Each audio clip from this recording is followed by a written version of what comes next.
Hey, everybody. Welcome to episode 12 of the Beach Boys podcast, and Happy New Year to everybody. We are doing a part two of the Chord episode that we did a few months back. We got such a positive response from everybody. Thank you so much to everybody that watched and left nice comments. So we had to get together for a part two, and hopefully there will be many more to come. So we have Nate and Scott back. Glad to have you guys. How are you guys doing tonight? Great, glad to be here. Excellent. So we're going to do the same thing we did last time. We each picked 5 songs that we're going to run through and just play the chord progression and then get into the theory behind it, analyze it. And we're going to start out with Nate. Nate has 5 songs that he has picked out for us. Nate, which song are we starting with? Let's start with Heads You Win, Tails I Lose from the Surf and Safari album. Do a screen share. I'll pull it up on my screen too. All right. You guys can see that? Got it. Nice. I'm going to pull it up with the words for myself. Did you write this chart yourself? I did. I'm not sure Nice. if all the measures line up right, but... What'd you use to write the chart? I use this app called MuseScore. Charlie recommended it to me, and I love it. It's free, and it's you can go really deep with it. Deeper than I ever need to go. You can make like a profile on their website too and upload these, right? Maybe. I have a kid that I teach, and he goes on MuseScore a lot, and he'll write out like arrangements of songs for piano and stuff, and he'll upload it to MuseScore, I think. Oh, that's awesome. That's I great. should look into that. Yeah, that's a good looking chart though. Looks nice and clean. So what I think is interesting about this song is it sort of takes, it's very similar to the chord progression for Catch a Wave. To me, it sort of sets up that like harmonic idea with like the whole tone separation of chords. But I'll play through it and then we can talk about it. And they say singing uses like your muscles. So my muscles are severely underused. But I'll croak my way through this. And I have to do the Mike Love bass voice impression. Please do. Every time we have a fight, we flip a coin to see who's right. Why do we have to gamble just to see who's right? Can't let it resolve a fight. Giving is a chance to win. It's how it always been, how it's always been. Heads you win, tails I lose. Heads you win, tails I lose, bad news. So that's the main verse and hook, so to speak. What I really like about that is that A, G, F, that has, as I said, the whole tone separation, and I think Brian expanded on the catchiness of that, so to speak, and what the potential could be with that when he did Catch a Wave.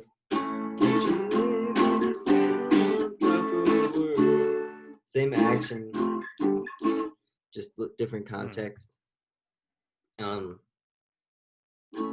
But this is also the shapes of a really typical chord progression. Very similar, just the first chord would be minor. There's like a million folk songs that do that. But making the first chord major and really having the song be in A major for the whole time, with the exception of those flat 7, flat 6,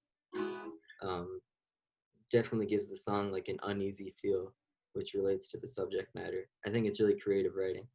And then we get to the bridge. Match me on you, take my the eyes are yours, so flip the coin. That's another instance where Brian could have used a minor chord to stay within like the key signature. He could have done a B minor 7, and it would have sounded very Brian, but for the context of a rock song, especially about fighting, to use that dominant seventh chord instead. Mm. Very like intuitive songwriting, especially for their first record, being so young. I think people overlook this album as like, oh, it's just 2 or 3 chords, and like they like the hits, but there is, when you go under the hood, still that signature Brian Wilson and Beach Boy intricacies going on. And I did an Al Jardine pick drop halfway through that song. Hey, there you go. Yeah, that Wow. I would say that opening section is really cool because it shows you, like you were saying, it's all in the key of A major with the exception of the G and F chords, which would be chords from A minor, right? So he's just Yeah. borrowing chords from the parallel minor. And it's like, just that whole section is just such a great example of how you can weave in and out of those two tonalities, because then once it goes through those first 4 chords, then it goes into the A to the F sharp minor. To me, that's like such a satisfying movement from where we were leading into that, you know? That's such a Absolutely. great point. Yeah, That that's it's just going to its parallel minor key. I feel like that's the whole point I was trying to make on the last episode with my first 3 songs, was that exact parallel movement right there. Like there it is again, as early as Surf and Safari. You know, that's awesome.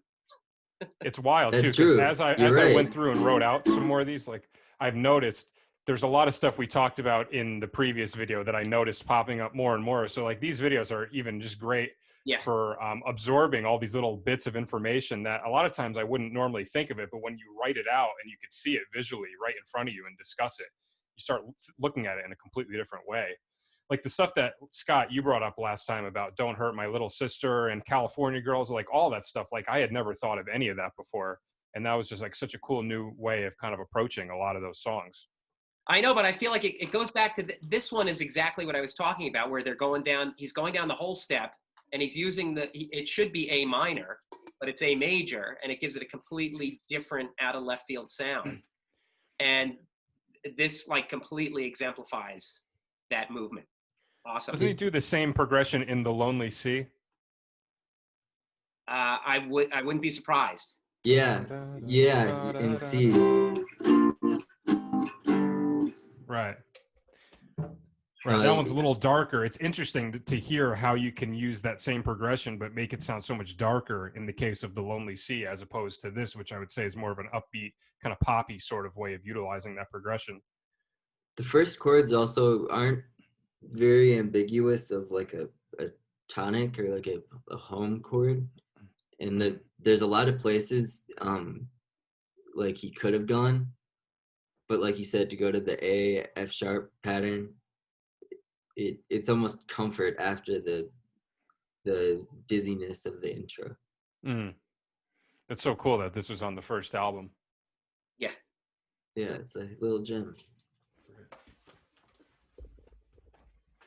Next up, all right, one of everybody's favorite hot rod songs from '63 Surfer Girl album, Little Deuce Coupe, that Brian wrote with a disc jockey named Roger Christian. And let's see, everything lines up okay. This song is a really creative use of like start using the blues as a starting point, but expanding on it. Real quick, just before you get into that, I just want to ask, if I go like, if I do that, does that change the view at all? Kind of. Was it better or worse? I think it was better before. Oh, okay. Oh, great. That's better? Yeah, I think so. Okay, good. Sorry, go ahead. All good. I think with Brian having to write so many songs per album, so many albums per year in these days, he had to figure out some kind of formula, not to go back to and to work off of. Like you picture him going to his office that he had rented out, where he just had a piano in there, and like anyone going to any job, you'd have to have some sort of game plan. So I feel like his musical equivalent to that was like Chuck Berry, Jan and Dean style, like 1-4-5 blues songs. Mm. But being like the jazz enthusiast he is, he takes it different places. So I'll just start with the verse.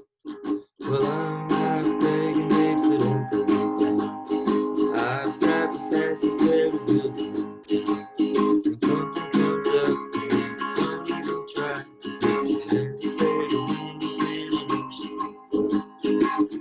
Let's go.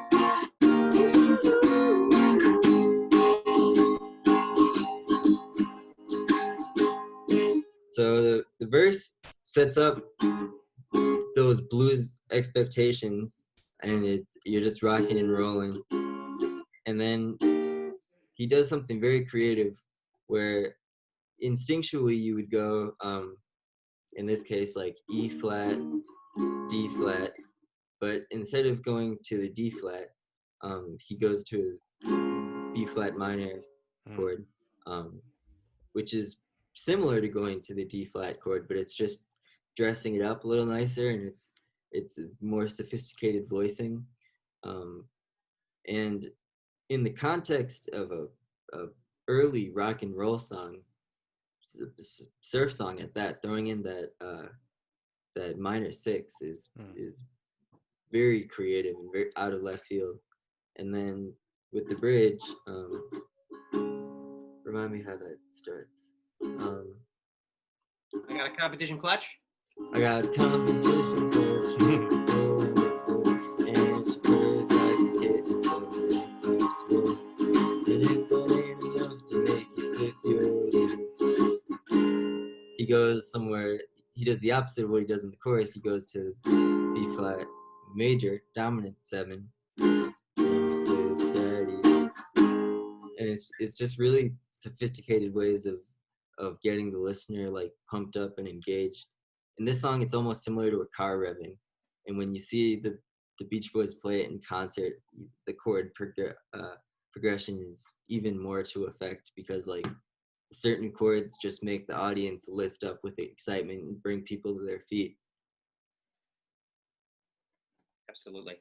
I think what I love about this song, besides the chords, is whenever I hear this song, Dennis's snare drum is so awesome on this song. Yeah. That intro and the tightness of that snare is so cool. And I've got to give, speaking of Mike's bass vocal, like Mike's bass vocal on this track, if you listen to it with headphones, is insane. It's awesome. Yeah, it's insane. Okay. It's so good, you know? Yeah, now that you bring that up, this song is such a killer example of like the Beach Boys being like the best band in the world that didn't need anyone else to augment them.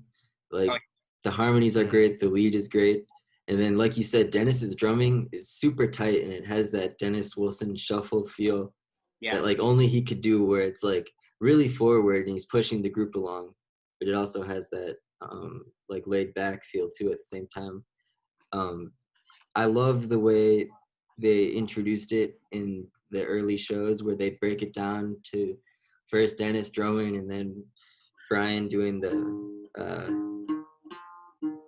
bass line on top, Al rhythm guitar, and then they'd have Carl doing the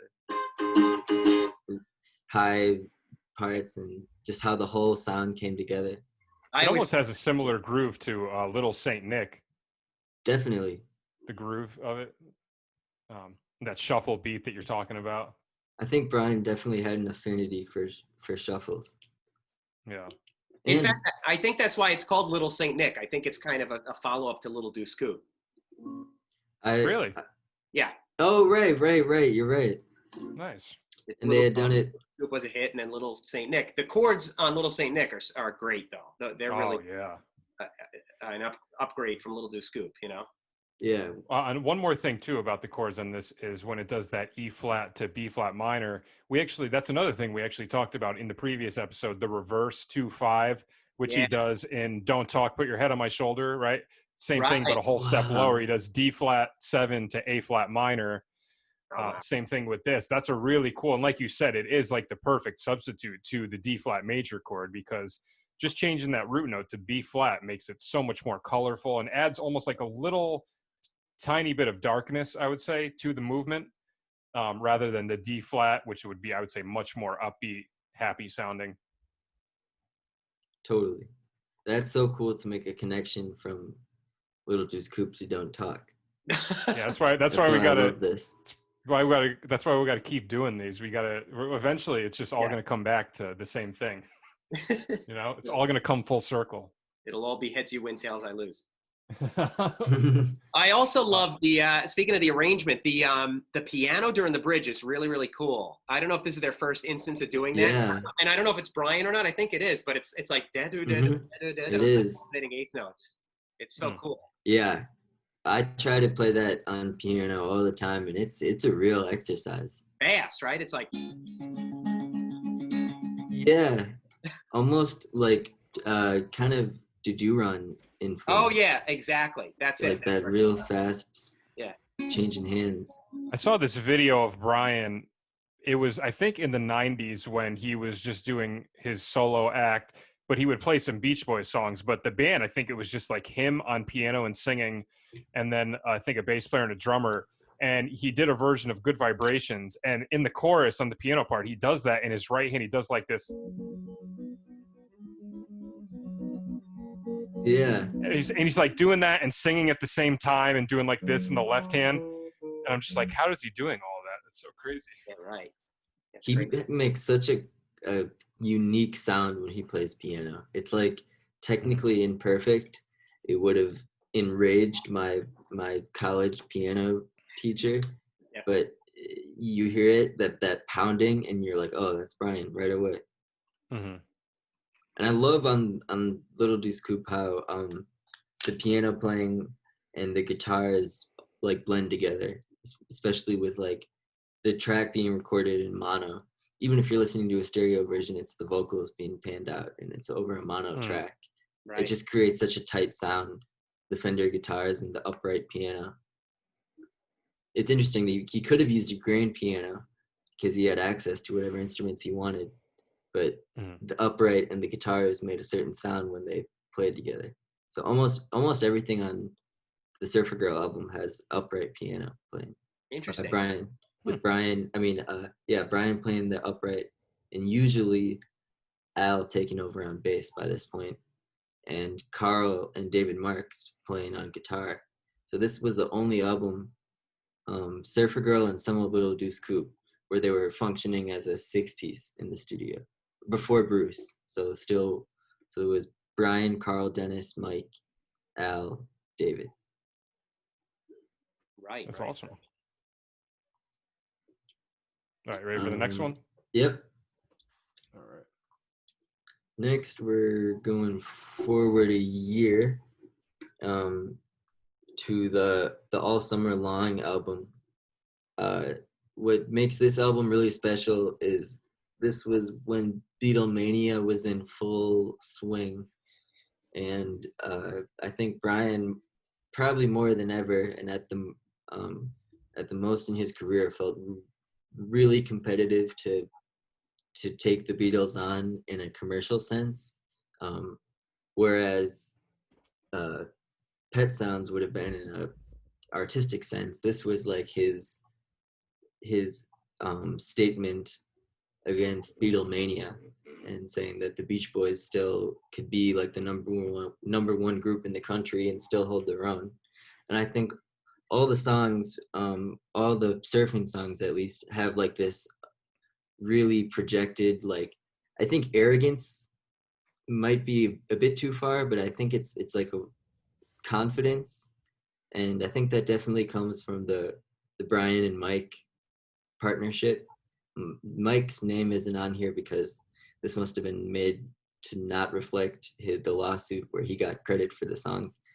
Anyway, but I think their partnership should be mentioned because, like, with Beatlemania, they had to put forth that confident image, and I think it worked. Like, I Get Around is a good example of that. But this song, it wasn't a single, but it's sort of become like a cult classic, and they've played it on the 50th reunion tour. And I think it's a really great musical way of exclaiming confidence. I want to play it in the key they do it in concert, where they just do it a half step lower. Take the road that's gonna wipe out with the feet in the air. Hear 'em shout, they're not afraid. They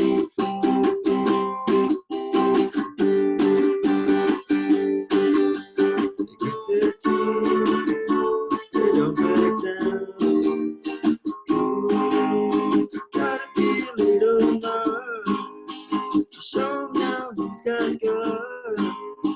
Don't back down from that wave. Their feet full of tar and their hair full of sand. So it keeps going on.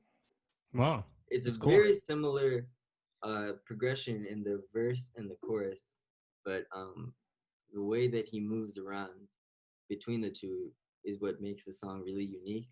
And I think it's kind of, I think the sound of the modulation is kind of like the hook of the song. And like as a composer, in this case, he's using that with the intention of that being like the standout like aspect and showcase of their ability. And I think it's pretty seamless, especially with the subject matter. I think the imagery paints so well in your head, like they grit their teeth, they don't back down, like a surfer being brave. So while that's happening, the half step going up feels natural. And it's cool because the chorus does what the verse does in a faster way. The verse chugs on these chords, but the chorus gets right through them. Gotta be a little nervous. Almost like the feeling of accomplishing something, where the verse is churning on those chords. The hook is flying through them like a confident surfer. And then the end has the really unique voicings from that wave. And that B flat to A flat, or B to A flat, is a really interesting sound too.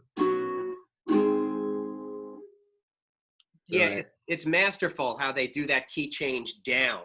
Like it makes it sound like it keeps going up and up and up, because you hear that key change 3 times throughout the song. But then just like Don't Worry Baby, they do this little trick where he modulates down a half step to get back into the original key of the verse. Yeah, so, that's a great point. It stays exciting. Yeah.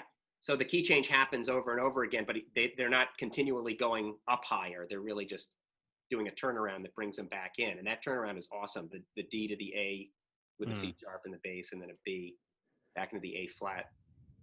And they make one of the things that's so interesting too is you see them do this half step movement a lot, but it's usually at the end of the song where they'll modulate everything up a half step and maybe vamp on, like in like Keep an Eye on Summer, or I mean there's so many others, but that's the only one I can think of, right? When I Grow Up, Man. Yeah, When I Grow Up. Same thing. I think they might. No, they don't do it in Surfer Girl. Yeah, they do it in Surfer Girl. Oh, they do? Yeah, do they? Yeah, it starts in D and ends in E flat. Right. And then do they do it in My Room? I don't think so, no. But they do it in enough songs. You know, it's definitely something that we've heard them do, and it's so cool how they're actually doing it just for the second section of the song and then modulating it back down. And one of the things that's really cool about that B chord being the last chord before it modulates back down to A flat major is that chord can function in 2 different ways, because if we're looking at it in the key of A major, it's the 2 chord, but it's major rather than minor. Remember we were talking about that in the first song, but and it's also the parallel minor. If you look at A flat minor, B major is the 3 chord of A flat minor. So it like functions in 2 ways. It's like the secondary dominant chord in A major, but then it's also a parallel minor chord to the key of A flat major. I know that's a mouthful right there for people listening. No, but that's awesome. Dude, yeah. So that's a really cool little movement to get back to the verse. It's so cool. Yeah, and it wouldn't let's see, diatonically belong to either key. You would have to be True. you know, like Right. using accidentals for either key. So it's such a creative way to bridge the gap. Yeah. He It's bridges awesome. the gap with a chord that's in neither key. That's so funny. Yeah. It's not like let's Leave pick it- a common key. It's let's pick what they don't have. Neither of them have a B, so let's Leave it up to Brian. Yeah, and so much of that I think is the inversion and like the voicings of their voices. And he knew everyone's range, so he knew where they could move each individual guy, and so therefore like what chords they could create like effectively. Like Right. maybe some chords wouldn't have worked so well just simply because their range would have made it sound out of whack. But since he had such a masterful understanding of their range and their blend, I think that almost probably instructed some of the chord composition, is intuitively knowing what chords would sound good once the guys are singing. Absolutely. I love That the way movement Brian too. says guts on this. The way What was Brian says guts on this is like the best. Yeah, Show him now who's got guts. It's just awesome. so much Yeah. That movement too, that D to A over C sharp, the 4 chord to the 1 chord with the 3 in the bass, same movement that we see in God Only Knows. If you're thinking of God Only Knows in the key of E major, I know after our conversation last episode, it's crazy because when you said the thing about how it starts, that they end the song on the A chord, that just throws the whole thing against the wall. Like it's very, very ambiguous, that chord progression. Totally. Yeah, it's the ultimate Get the next one. mind bender. Let's see, which one am I doing next? Graduation Day. So this song, the Beach Boys performed in concert regularly in the early 60s, and then sporadically ever since, probably not since the 80s or 90s. But I never knew that it was written by the Sherman Brothers, who I didn't know that either. Yeah, who wrote like not most, but many of the Disney classics. That's right. With that in mind, you think maybe Brian could have included a version of it on his Disney album. Right. They did Monkey's Uncle also was, I think, the Sherman Brothers. That's right. Hello, I think Yeah. Brothers. And on his Disney album, he did do Stay Awake from Mary Poppins, which that's the Sherman Brothers too. And Bare Necessities might be Sherman Brothers also. You could make a whole EP out of Brian Wilson and the Beach Boys do the Sherman Brothers. But yeah, so this song, I think Brian was inspired to do it by the Four Freshmen's version, and then he put his own spin on it. So I'll sing. I'm gonna pull up the words. So yeah, they performed it regularly in concert, and then they recorded it for their concert album. That was their first #1 album in 1964, and they also recorded a studio version, which is so phenomenal. It's out of sight, and it's definitely included on a bunch of compilations. But that definitely should have been on a studio album. I'll give it a rip. There's a time for joy, a time for tears, a time of treasure through the years. Graduation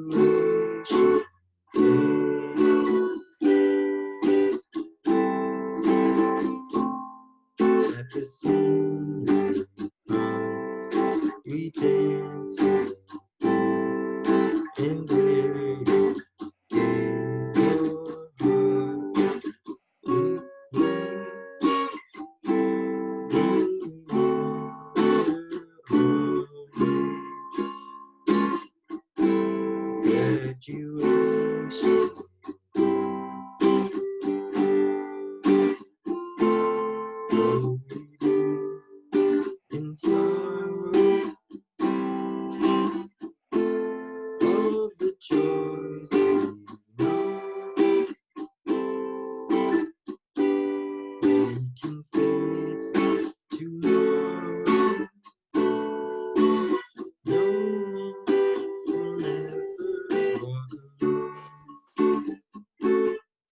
at this, and it goes back into it. Such beautiful chords. Very, to me, it sounds very Brian Wilson-esque. Part of that's probably due to the way he arranged it, but also from the way he learned how to write music too. But the subject matter makes it fit really well with like the early Beach Boys albums. That's I think why it's so seamless in their set lists, was you have like Be True to Your School and different songs about going to high school, so then to have a song about graduating, it makes perfect sense. I saw the Beach Boys band, and they played the song, and everyone probably thought it was a Beach Boys song and didn't know otherwise. Chord wise, it's cool. It goes back and forth between 1 and 2, which is, as we know, like a super common way to start off a jazz song and to get like acquainted with the melody. Also something that Brian would pick up on and use super frequently. And then it gets really interesting with I wrote it as a minor 7 flat 5 chord, but you could also call it like a diminished chord at the end of the verse. Definitely gives it that bittersweet feeling. What is that? What is that chord that you're playing? What voicing were you just playing? That? Yeah. Yeah, that's interesting to go from that to A minor 7. That's crazy. It sounds good. I'm not sure why it works, but because normally it'd be G sharp diminished. Right. Yeah, because then you'd have at least the chromatic sense. I think it's all about those top notes, because you have the way it resolves.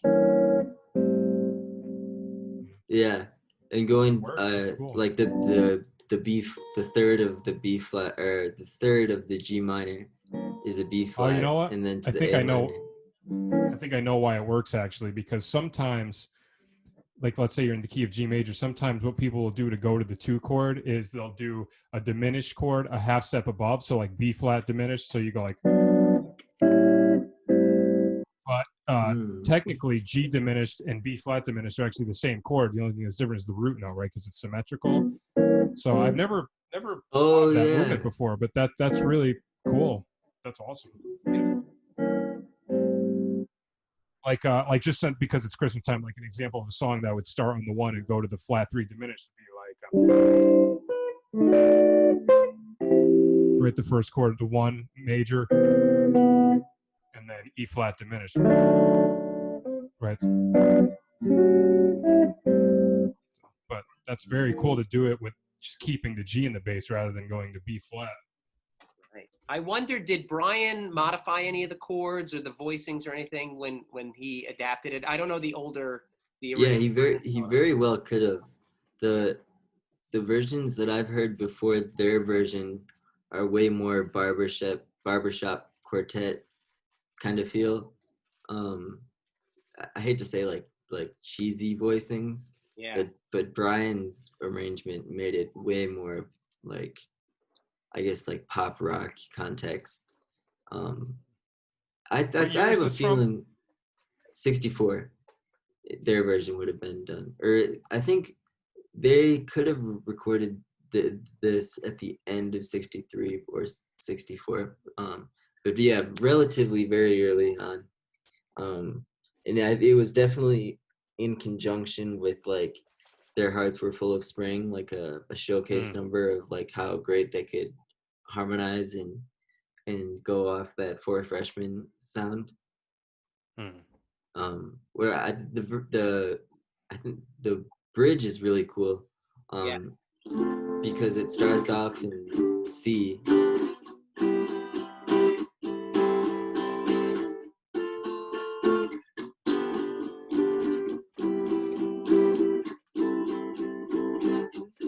And then it goes up to D. you barely even notice it because E minor 7 is in both keys. So you don't realize when it happens. So by the time you get to A7, it doesn't even feel jarring, even though a couple seconds ago it was A minor. He's a master of that too, just taking a chord that is the same in two different keys and using that as a way to weave into a different key. Yeah, that's why like all of his amazing little chord movements and key changes, they're just so smooth, and no matter how bizarre the actual chords are, it always sounds natural.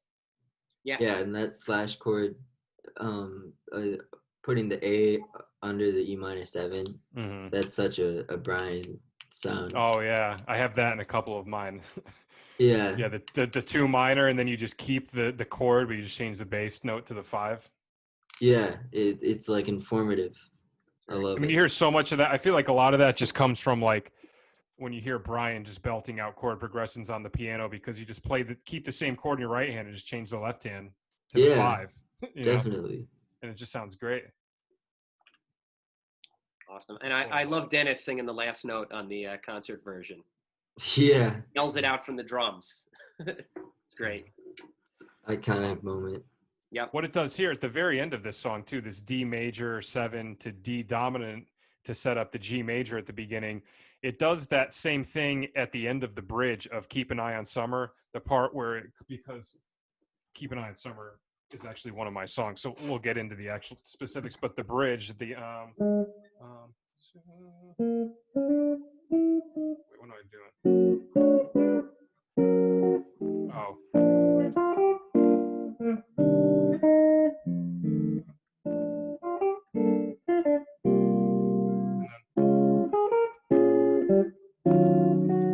Right here. I'm sorry, it's D flat major 7 to D flat 7. Back to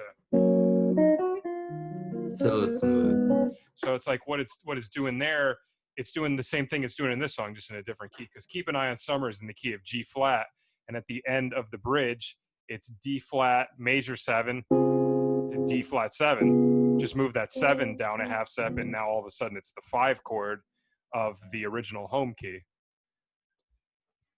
Yeah, that's such a great song. Awesome. That could be a For Freshmen song. I think we all know how influenced he was by the harmonies, but the songwriting of Keep an Eye on Summer sounds like it could have been the For Freshmen. Speaking of the bridge here on this one, on graduation day, it just popped into my head that it reminds me a lot of the bridge to In My Room in terms of arrangement, where you have the guys all singing in unison, do my dreaming. And that's a great point. And then they all come in with a full chord, just like they do the same thing here with the bridge, where it's just one line, and then they all fill out in harmony on the second section of the bridge. Really similar. Yeah, that's a great point. That's so effective. Yeah, it's awesome. Good pick. Can always count on you to do the earlier stuff, which is great. Gives us we have a nice diversity of choices every time we do this. Hell yeah. My last one. Yep. Okay. Is from fast forwards to 1989. This song was started by John Phillips. So yeah, this one's really cool because it sets up regular chords and then uses slash chords in a very, very Beach Boys way. So it starts off with really the whole song's, or I guess in the intro, it's like a 1-6-4-5, similar to Surfer Girl.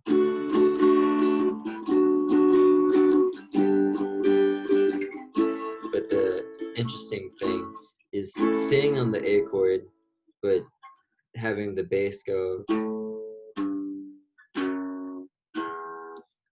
Especially when you have the G in the bass, that's putting the dominant 7 over the 1 chord. Then the F sharp, you're essentially making a F sharp minor 7 chord, and then A.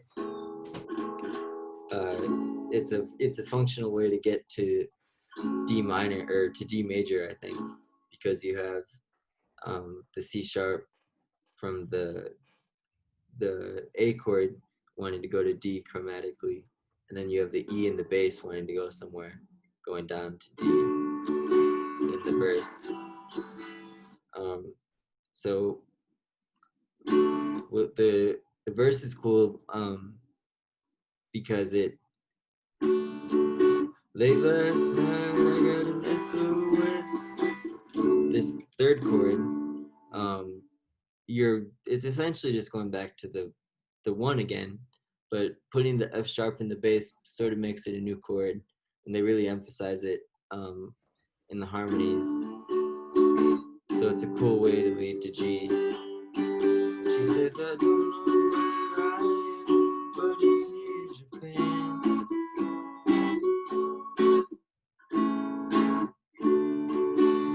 So it really just rocks on that, with that concept and that idea. Sort of taking the 1-6-4-5 surfer girl idea and then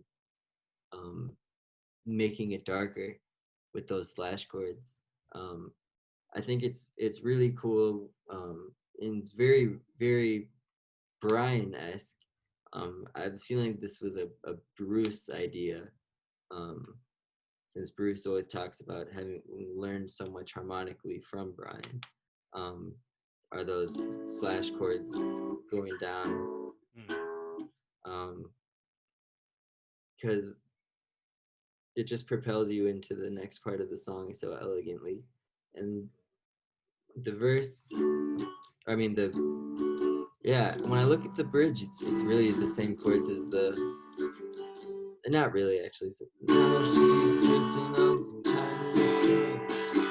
Her world is spinning and her hope is. I think that is such an effective chord change. The G to B minor. It's nothing like non-diatonic, or it's funny there aren't even really sevenths on it. But in the context of the melody, it's really effective. And her hope has sunk. So I close my eyes and I'm somewhere in Japan. I think this song is definitely one of the last really standout, phenomenal Beach Boys songs. It definitely gets overlooked. And the chords don't wander too far outside of a regular pop song, but they do have enough interesting moments to make it a great Beach Boys song. Yeah, I love this song. Is Brian on the recording at all? I can't picture No, his voice on I it. don't think he is. But the other guys, I mean, Mike, Bruce, Carl, and Al are super audible on this track, and their voices have never sounded better, I think. It's such a great song. And the arrangement is almost all guitars. It's got to be like 5 guitars or something like that. The guitar is really cool.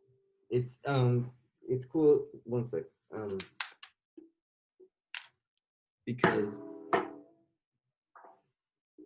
it was produced by produced and co-written by Terry Melcher, right. who obviously was Bruce and Terry with Bruce.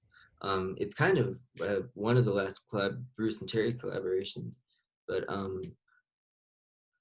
it's cool because, like you mentioned, it has so many guitars. It has the 12-string guitars and the acoustics and the electrics, and Terry Melcher was the producer of the Byrds. Right. So I think he definitely brought that layered guitar sound kind of with him wherever he went production-wise. And this is one of the last and best examples of it. Because it's just drum machine, synth, bass, and like you said, probably 5 or 6 guitars that are all playing different inversions. It's kind of Spectorian in that way. Nice word. Yeah, I've read that in some books. Spectorian. Yeah, I wish I could copyright that one. That'd be a great album title. I just think Alan Carl's voice sounds so good on this. It reminds me almost of Island Girl. I think that's the Huh? same album, isn't that? Yeah, Or- same album. What Yeah. album is this again? It's Still Cruising from Oh, okay. 1989. There Yes. was like a rush, On that one. basically a rush job to follow up the success of Kokomo, to have an album out to capitalize on that success. And that movement, that A chord with like the descending bass notes, there's definite. I can't think of which one it is. It's driving me crazy. There's a Beach Boys song that ends with that. I want to say it's "Don't Worry, Baby," but I could be wrong. Where it goes da da da da da. You have like that in the top, while the Yeah. bass does that. I don't know if it might not be "Don't Worry, Baby." I think you're kind of like the guitar after the guitar break in Don't Worry Baby, after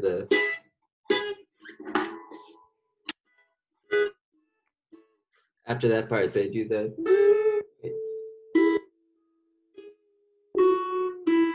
kind of similar. Yeah, maybe it's that. Maybe it's another song. I'm not sure, but that movement definitely pops up in a good handful of their songs. Yeah, definitely. And to put it in those notes under an A chord while staying on an A chord is pretty bold. That G under an A doesn't necessarily always sound like the best or like the most inviting, but like when it's used like creatively like this, it can sound really cool. And it's funny because it's very similar to the first progression that I talked about.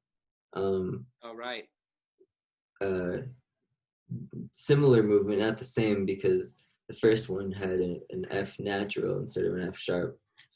But it's funny how those ideas can come around again. That movement you were talking about too. This never mind. That like that B minor, the D chord, and then the B minor to the G. That also happens in "Help Me, Rhonda" when it goes into the pre-chorus. So like, yeah.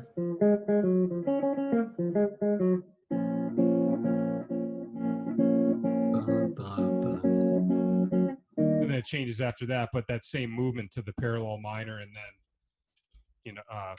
down to G. In that case, G flat. Basically the same thing again, but a half step lower. Which I think something in the previous song was the same thing as well. It was the same movement, but a half step lower. Yeah. Such a powerful movement, though.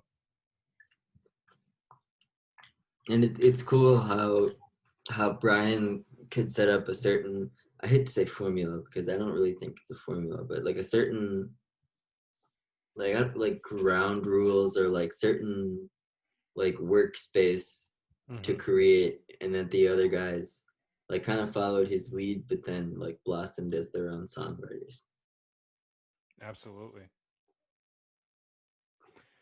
All right. Well, that was Nate's 5. Thank you for that, Nate. That was awesome. Yes, we're gonna sir. switch over to Scott. Awesome songs. All right, cool. I'm going to start with She Knows Me Too Well from the best Beach Boys album, Beach Boys Today. Agreed. I'm here with you. Sorry, everyone. This is going to be a tough act to follow. If you're starting right out with a song from today, that's yeah. No, I know. Doesn't get much better than that. Well, I think it's important to start on this one. We actually mentioned this one a lot in the first episode. Like, yeah. I think there's so much here that pops up in other songs. Like, this is really, to me, as strong a chord progression as Brian's ever written, you know? This is up there with God Only Knows, you know? And the harmonies, his vocals, just everything in this track is like perfection to me. So this is the famous side 2 of Today, which is some of the best, the best 26 minutes or whatever it is of music ever. All right, so I'll start out with the intro. It starts off really, really strange. It's the G sharp.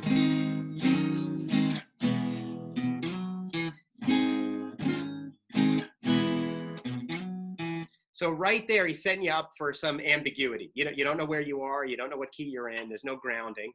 Then the verse I'll play through, and then I'll talk about it.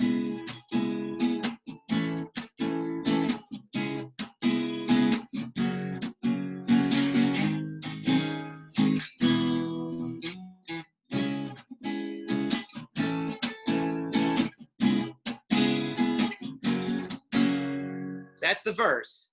And I love that we have not hit the root yet. You know, the song's in the key of D. I just played a lot of music, and we haven't played the root yet, which makes it so satisfying when he finally gets to the chorus after the F sharp.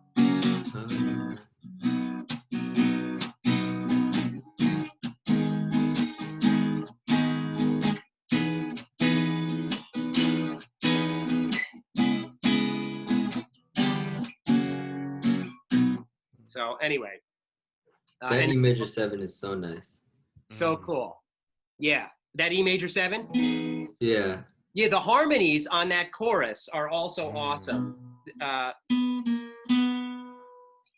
just like the sharp 11. Right, the sharp 11. Right, and then that E minor 6. I kind of played as a G over E. I guess you could. Yeah, it's such a cool turnaround, and it almost functions as, you know, going down a half step. But there's an E in the bass there, if I'm not mistaken. Yeah, I love everything about this song.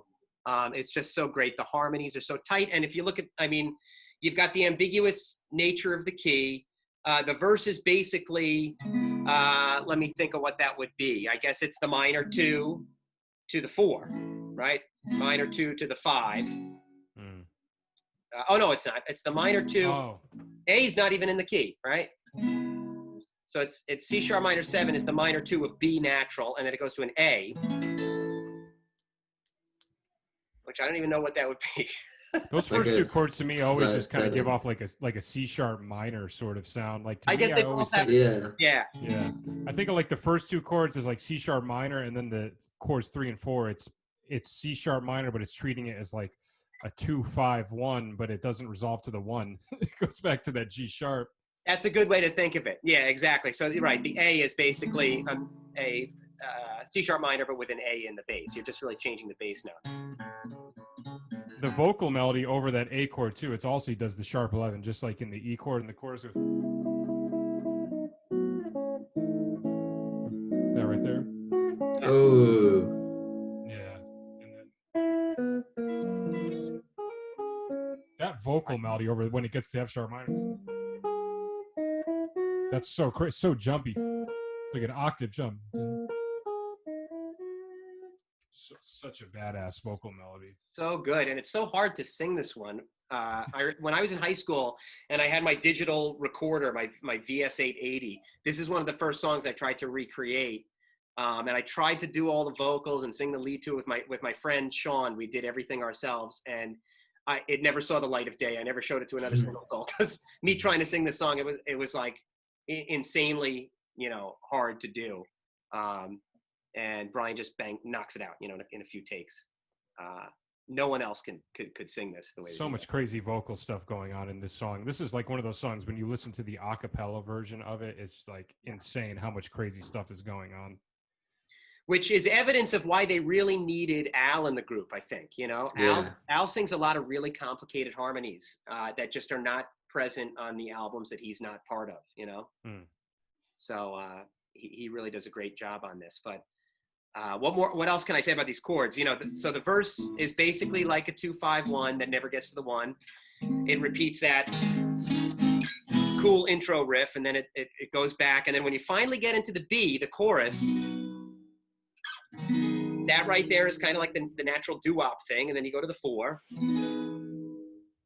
And then to get to the 5, he does this funky turnaround. It's so cool, you know? And to me, my favorite part about this song is the ambiguous nature of it, and that you don't get to the root until halfway through the song. And then it's so satisfying to hear that. And you go, here we are. This is the key that we're in. You know, really, like Nate always says, like it's an uplifting kind of feeling to finally get into that B natural. So good when it gets there. Yeah. So good. And such a simple melodic guitar solo too. That must have been, it was definitely written ahead of time, because it's such a simple, perfect melody. Oh, that dun dun dun dun dun dun. Yep. I don't know if I know it. Oh yeah.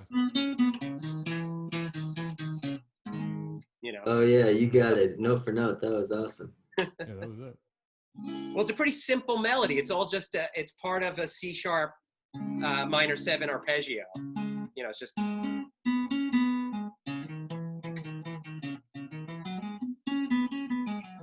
It's all in the C sharp minor. A lot of Carl's solos are like arpeggios of chords. They're arpeggios of chords. He's got a great chordal knowledge. And then something that I love about Carl's solos is he does a lot of like stabs at chords where he just just cool stuff like that.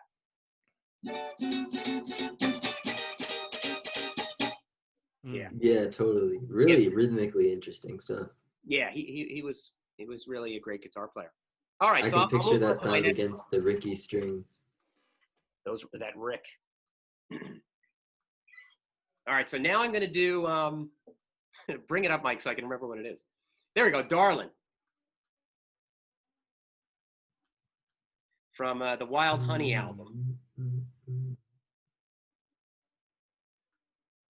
And this is one of my favorite songs too, just to jam on. Such a great song. I'm surprised it wasn't a bigger hit for them, I've always thought that. Yeah. Such a powerhouse of a song. And it's one of the highlights of their live show, whether you hear Darian Sahanaja singing it or what's his name, John Cowsell? Yeah. Yeah. Both of them kill it. They both kill it at this song. It's such a great song. So I'll play through it. So it starts off on the chorus in B.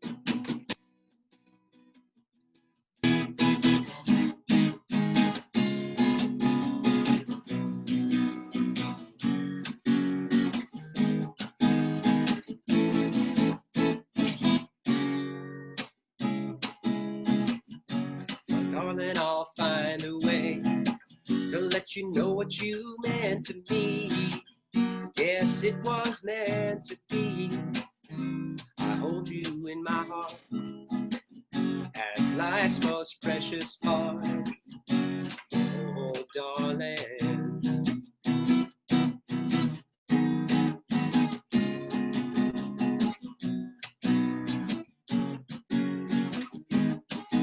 Then the bridge. Every night, oh, every night, oh, darling, love you every single night, 'cause I think you're too out of sight. That's basically it. Awesome. Just so fun to play. It's such a great song, and Carl got better and better. If you listen to his live versions of it, man, they're so good. They knock my socks off. Some of the best vocals I've ever heard are Carl singing Darlin' live. Totally. It's just so good, right?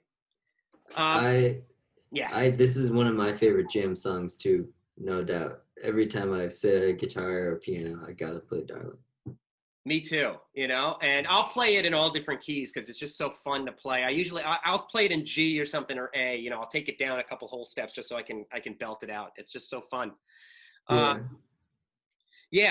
the intro, which is packed with horns, just a great arrangement, is basically, like I was saying, like similar to She Knows Me Too Well. It starts out on the B, and then the E, I don't know if I would consider that its own chord. The E over B, it's kind of more the harmonies change over that B.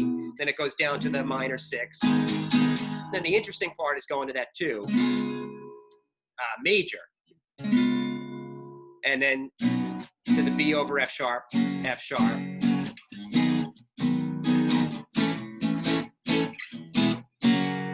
Just a cool horn riff to get you into the verse, which is, I guess, a 2-5, 2-5. But just so catchy. The melody's just so great. Don't know if words could say, oh, darling, I'll find a way. And then he goes to that augmented. Yeah. Which I don't know if Brian's really known for using augmented chords that often, But this is a real prominent piece of this song, is going to that augmented chord to lead back into the B, and then back for a second to the F sharp augmented, and then going to the G sharp major. to get you back to the C sharp, to the 2-5, back to the 1.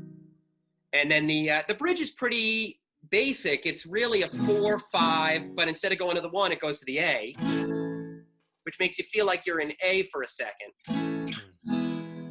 Because you got the E, F sharp, and then the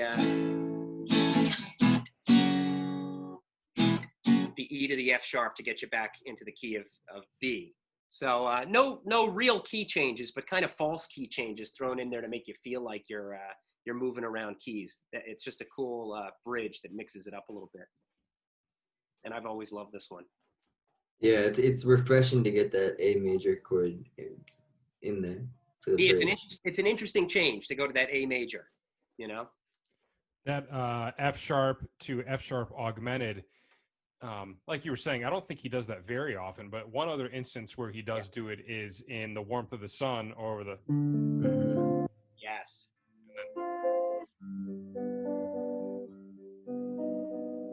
He also does it 5 and then augmenting it. You can keep going. No, I just said, yeah, just augmenting the 5. What were you going to say? All Summer Long. Yeah. When all over your blouse. Oh, yeah. Yeah, oh, I love that. That's so good. I mean, technically, if you want to, go full with the augmented,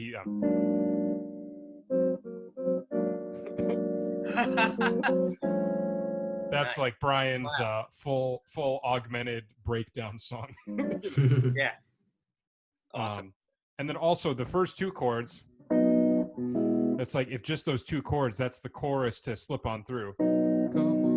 Oh, yeah.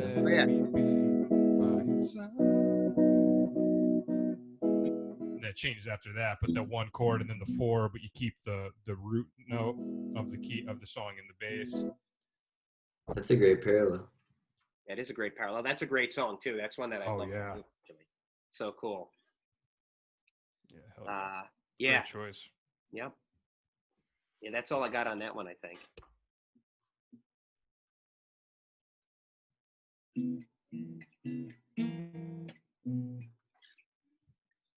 All right, so we'll talk about Add Some Music from the Sunflower album, classic album.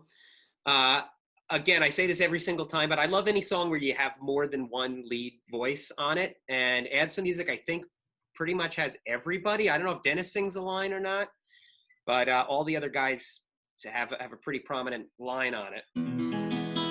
Make sure I'm in tune.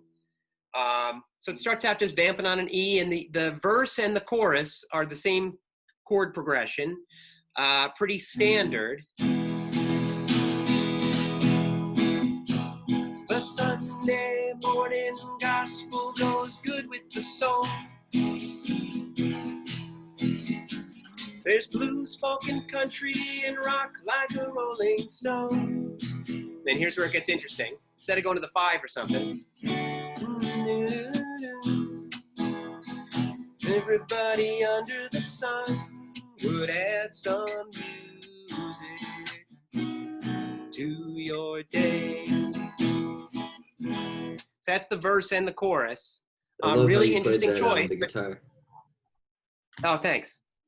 Very Brian to go to the D, to go down a whole step from the root, to go down to that D, back to the E. Add some music to your day. Other than that, it's really a simple progression, but that D really kind of mixes it up a little bit. And then the bridge, this was, when I sat down to chart this one out, it was complicated. It was tough for me to figure out exactly what was going on in the bridge, because there's a couple changes in there that don't make sense, where he's using the parallel major or parallel minor again, which is just such a surprising change, and I have trouble finding it. I don't always hear it naturally as, oh, it's a parallel major, To me, I'm like, where is this chord coming from? So yeah. I'm talking about the 3rd chord. So it starts, the bridge is, starts on C sharp minor.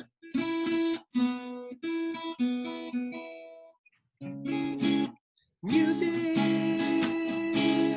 when you're alone is like a companion that chord was really hard for me to find. Also, I don't think it's a B. Now that I heard myself just do that, I think it's a G sharp minor, not a B. Yeah, I think I had the wrong bass note there. So music when you're alone is like a companion for your lonely soul. Whoa, whoa, whoa, whoa, whoa.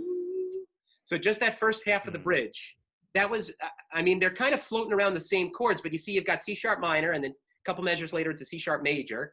Then you have an F sharp minor, and then not a few chords later, it's an F sharp 7, you know, an F sharp major, dominant 7. He's using just back to back, you know, or a couple chords in between. He's switching major and minor all over the place, and in a very natural way. This is a very singable bridge. The melody is memorable and natural, and he's got the C sharp minor to a G sharp minor 7 or a B over G sharp, however you want to think of it. Very next chord is, he goes back to C sharp, but this time it's major, F sharp minor, and then G sharp 7, which I think the last time we did a G sharp was a G sharp minor, right? That second chord of the bridge, the B. So now there's a G sharp major, back to C sharp major, to F sharp major, and then end on the 5. Just really, really cool movement there where he's just swapping between major and minor, really the same 3 chords. Very cool.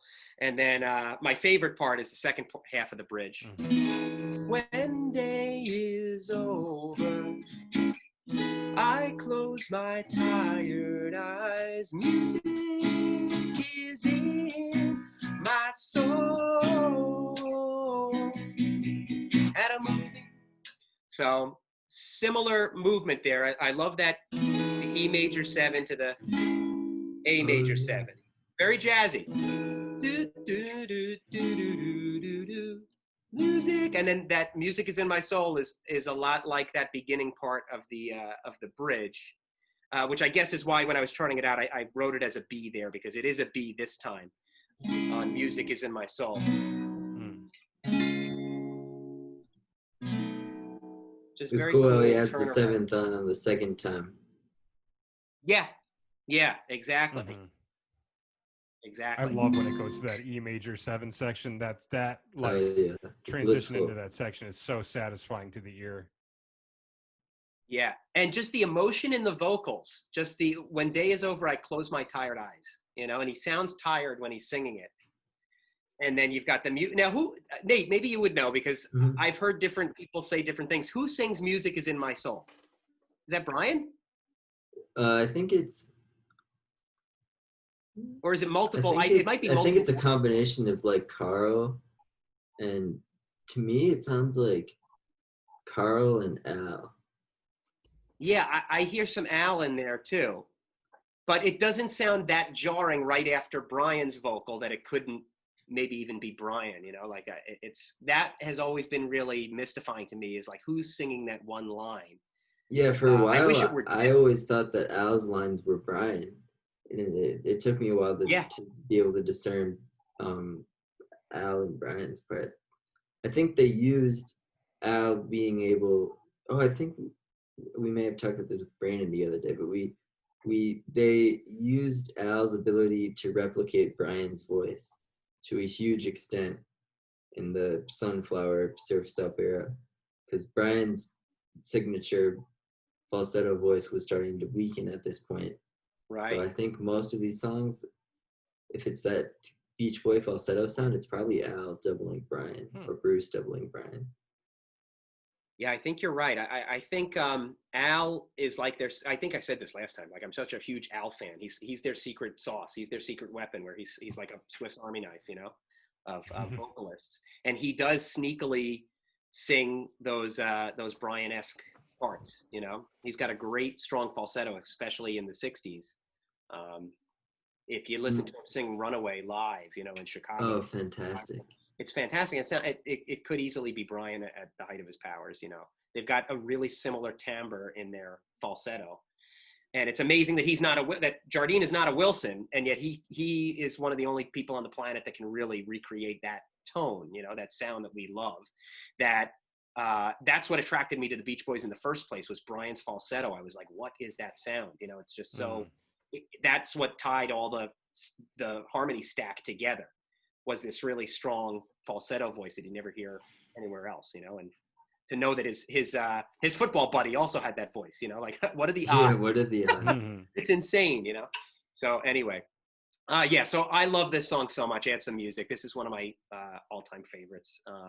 I'll probably say that about every song, but what's interesting here to me is his just seamless transitions from major to minor of the same chords that really just confused me the first time I sat down and tried to figure them out. I'm like, I know this chord. I know listening to this chord so well. I'm like, I can't find it on the neck of the guitar anywhere. And then I go, oh, it's that chord from 2 chords ago, but this time it just has 1 note difference, Mm-hmm. And it's the most important note in the chord. It's the third, went from major to minor. And then, he just did it again, and he did it again. So love this song. To me, the 3 different sections in this song, with the verse and chorus and then the bridge and then the second half of the bridge, they're all like so different in terms of like the mood, but somehow they all fit together, because the verse and chorus is very like sort of happy and upbeat, I would say. Then the bridge gets kind of dark, and then that A major 7 part, it gets kind of more like euphoric, I would say, and kind of encapsulates that sleepy vibe like you were talking about. It's just amazing how he squeezes all of these moods into like a short song like this.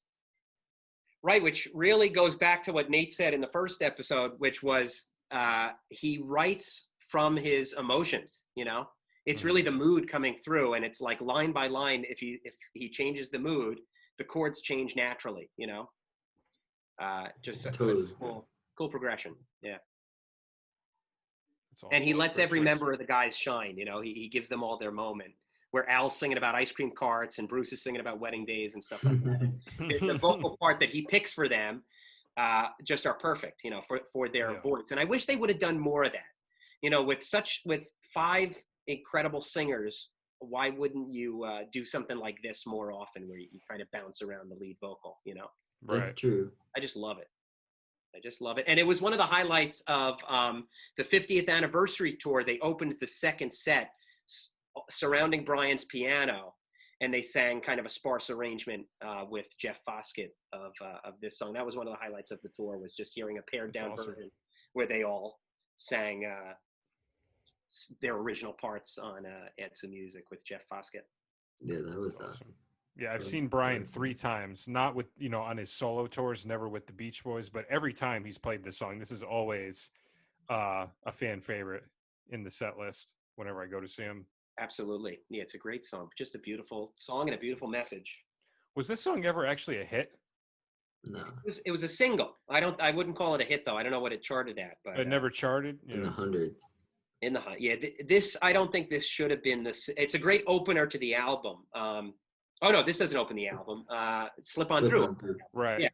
Which, that's an amazing rocking open to the album. That maybe that should have been the single. That was such a good song, Yeah, that would have fit in a 70s context for sure. Yeah, right. Mm-hmm. Really great. One of Dennis's best vocals, I would say. Oh yeah. Great cowbell too. Yeah. All right, I'll go on to my next one. Let's see what we got up next. Is it I'll Bet He's Nice? I can't remember what I picked. Oh, Breakaway. Yeah, this was kind of an in-your-face last single on the Capitol label, and they were really excited to break away from their contract. So that was kind of the tongue-in-cheek meaning here. And this was written by Brian, co-written with a guy named Reggie Dunbar, which is the pseudonym for Murray Wilson. So he wrote it with his dad. And apparently his dad did some of the bass vocals, I think. I can't really hear him or pick out what he's singing. I'm sure he's got a great voice. I don't know if I've ever really heard Murray sing.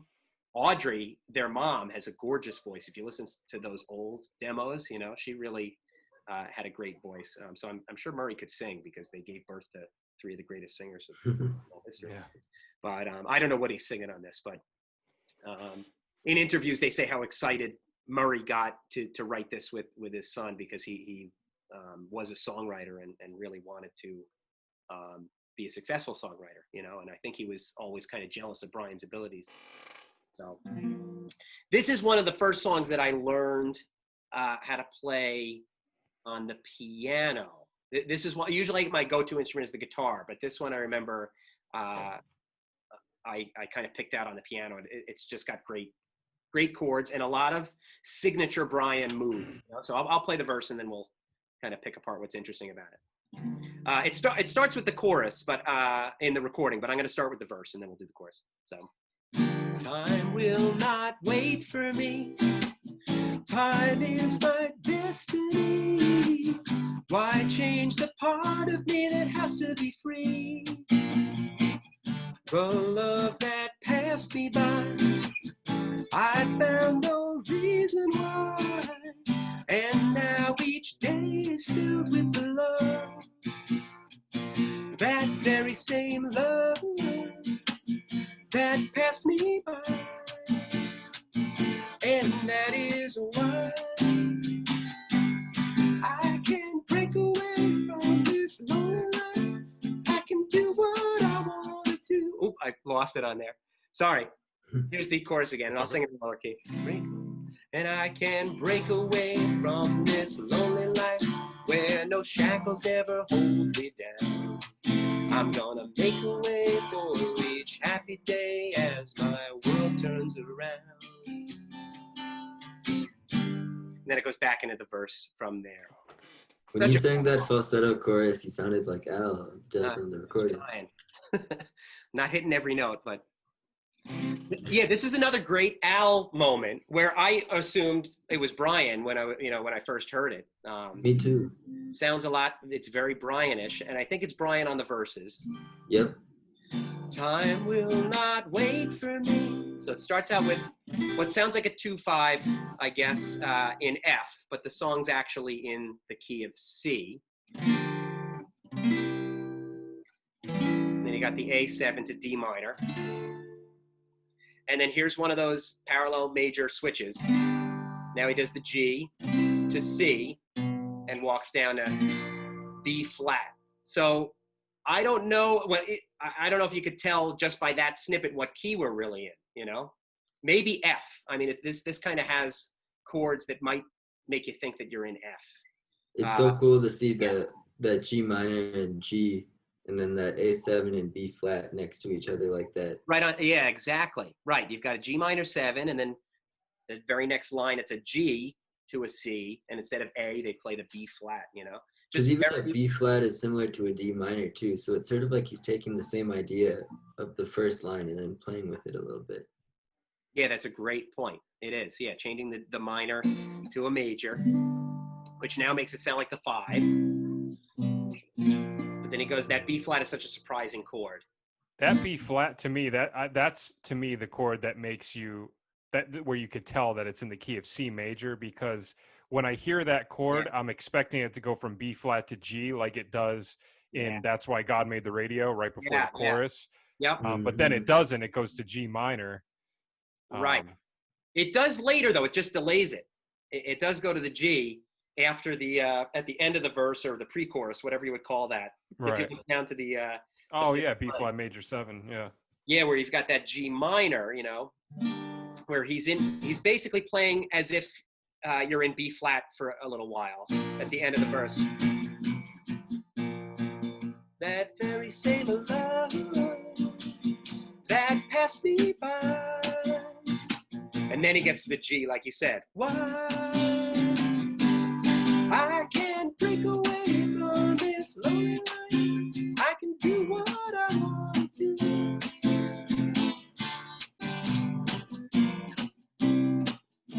That D7 there is another kind of surprising chord that brings you back into G minor. So creative.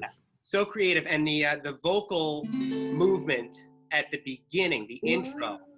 Yeah, the whatever it is. It's just really, really cool, like vocal move. Similar to like them getting back into the key of A flat and Don't Back Down, you know, where they're doing kind of this trick to change keys. Oh, yeah. You know? at the Oh end. yeah, because that's like a very chromatic, going from D major to G minor.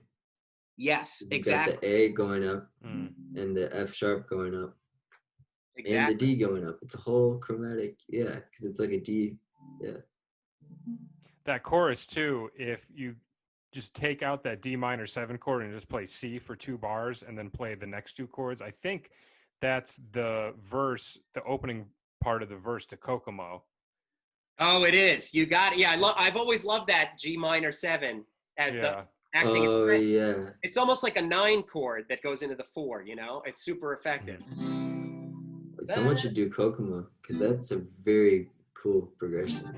Yeah, hey, there will be an episode 3 and hopefully many more. So we will. We're gonna get into all of that. Absolutely. All right. Yeah, very cool. That's a great observation there. Yeah, the 5 minor kind of acts as as like a C9 to get into the transition into the 4 chord. Yep. Yeah, this is just such a cool song. Just a ton of energy. And Mike's bass vocal is cool. I don't even really know what he's saying when he's going, come on with me, you're free to break away, come on with me, another way, or whatever he's saying there is just very, very cool arrangement. Or maybe that's Murray singing that part, I don't know. But I've always loved how energetic Al's vocal on this is. And the verses, to me, it almost reminds me of similar, I don't know how similar the chords are. I haven't really analyzed it, compared it to Darlin', but it kind of reminds me of that kind of Darlin' movement, you know, where you've got minor to major, you know. Yeah, they are similar. They're pretty similar. I should take a look at those side by side and see if they have anything in common structure-wise. I think slip on through also is the first 2 chords, like the 2-5 that just. I mean, I guess it's different because it just keeps repeating the 2-5 over and over again. Right. Similar movement at the beginning. Which that's something that, yeah, Brian really got into that kind of simple 2-5 movement during if you listen to the Smile sessions, you know, there's a lot of him just going back and forth between 2 chords. I think he was kind of like going back to basics a little bit, where the vocals are doing these crazy, incredible things, but the chords underneath are really just 2 chords. You know, you listen to Roll Plymouth Rock or something like that, or, you know, a lot of the other songs from, you know, or just the moods or whatever you would call them from Smile. There's a lot of like 2-5s, you know, just that's so true. Yeah, Child is the Father does that too. Right. Yeah. The tag of Surf's Up is just F sharp major 7 and B flat or something like that, you know? Yeah. So I think he was a big fan of that. It's kind of Burt Bacharach-ish to me. Yeah, great comparison. Yeah, I've always thought that, even like, speaking of Burt Bacharach, like the Let 'Em Run Wild is the same chords as What the World Needs Now. Oh yeah. Oh my God. Or yeah. I'm sorry. Oh my gosh. I never put that together. So I'm screwing up the transposition of the Burt Bacharach one, but same chord movement. How dare you, Mike? You got to get some lessons. I know. That's a great. The channel's going to get a copyright strike. Comparison, because Brian said that Let 'Em Run Wild was Bacharach inspired. Oh, I didn't know that. Really? I could hear it. Yeah. It's so love jazzy. That song. It's so jazzy. That song is so good. It's really good. He was never happy with his lead vocal, I think. Wasn't that like one of the first songs where Paul McCartney was like, all right, we got to like step up our game because the Beach Boys are on to something. Yeah, exactly. Such a great song. Yeah, and that was really, I think, Brian like experimenting in the studio with the professional musicians, you know? Definitely. Trying to use them to their potential, because there's some great jazz in there. All right. So we did. This was a pleasant surprise seeing this one on the list. I was excited. We did Beach Boys today. We did Sunflower. So I got to do Love You. You know, I got to do all the greatest albums. I think I'm missing one. I can't think of what it is, but just kidding. Pet Sounds lovers. Party. Yeah, Party. Stacko Tracks, I think. Yes. Stars and Stripes. Stars and Stripes, Volume 1. I'm still holding out hope. Still waiting for anything's 2. possible. What if that's the big 60th Yeah. reveal? It's actually just Stars and Stripes 2. God, I hope not. I'll still buy a copy, but They get like I what's would that too. I'd guy be that did first Old in Town? line. Oh yeah, Lil Nas X. That would be Yeah, so- do like an Old Town Road remix of like a Beach Boys song. oh man, Oh God, that's They hard to already- even think about. they already did Wipeout with the Fat Boys. That's true. I've seen enough. I heard the Beach Boys version of the concert version of Long Tall Texan at a Jewish deli the other morning. It was such a weird combination. Yeah, that I was doesn't like, make oh, any okay. sense. It I must know. be really in funny. Utah In Arizona. or Arizona. Yeah, Wow. of all places. Yeah, Nate's actually on vacation right now, so everybody thank him for taking time out of his vacation to do this. Oh, of course. My pleasure. All right, awesome. All right, so yeah, I'll talk about. I'll bet he's nice. Love You for me, I think, like a lot of people, was like a fine wine. It got better with age. It was kind of one of those ones where I remember the first time I heard it, and it didn't catch my ear the first time I listened through. I just didn't get it, I guess, or something like that. And then I've come to realize how great it is. And when you learn the backstory of the Love You album, also, it makes you appreciate the music a lot more. And this song, I've always liked, but this year, I think I heard the demo version of Brian at the piano. He's playing it for the other guys, and you can kind of hear their reaction in the background. I don't know if you guys have heard the demo version of it from the period. Yeah, but that's what really made me realize what a killer song this is, was just hearing Brian play it at the piano without the synth arrangement that I do love. But just to hear it, the stripped down version, and to hear Carl and Al just going, whoa, when he gets to that bridge, which this has got to be my favorite bridge of any Beach Boy song.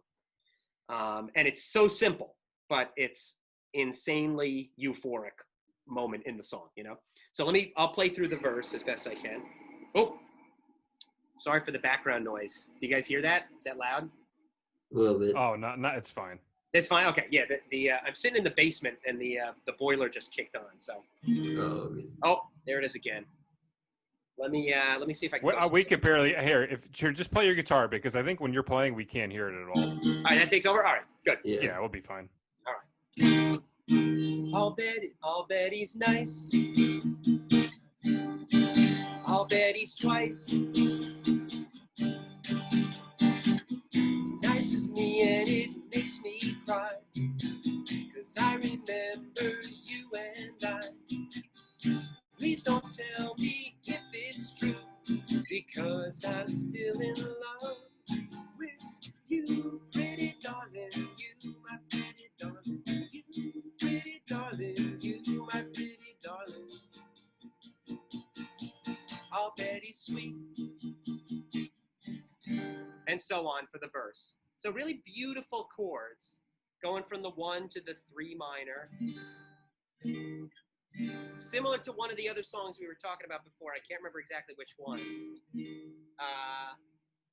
Well, maybe it was Heads I Win, Tails You Lose, where it was the D and then it went to the F sharp and the bass. Kind of similar movement there. So E flat to G minor, then the A flat minor 6, just a really dark chord. And the synth melody lines that he plays over that are just beautiful. Oh, I love those synth lines. So cool. Mm-hmm. And then you go to the G minor 7 to C, F minor 7, B flat, parallel 2 5s to lead you back into the E flat to the C minor, which is kind of the doo-wop change there. The 1 6 minor. And then just go back to the 5. So really simple, basic. Again, Love You. A lot of the arrangements are kind of back to basics, and it's Brian playing every instrument. So I think he kind of simplified some of the chords on some of the songs. I shouldn't speak for everything, but maybe Ding Dang's a good example. But we looked at Solar System last time, and those chords are actually pretty darn sophisticated. But these are pretty simple but beautiful. That A flat minor 6, the minor 4, has always been one of my favorite changes in all of rock and roll. Really cool how he hangs on it for so long too. Yes, it's very cool how he hangs on that without really. He never really goes to the major version of the A flat before he goes to the minor. So cool that he jumps right into the minor 4, and then does the kind of parallel 2-5-1 down to the 5. And then here comes the bridge. The bridge, I guess, I don't know if I would consider it a key change or not. I don't know how you guys think of it, but the chordal center kind of does change to A flat. So you can think of it as just a typical bridge where he goes up to the 4. But it feels to me like now you're in A flat, you know. So he goes from that. He's on that B flat for a measure and a half.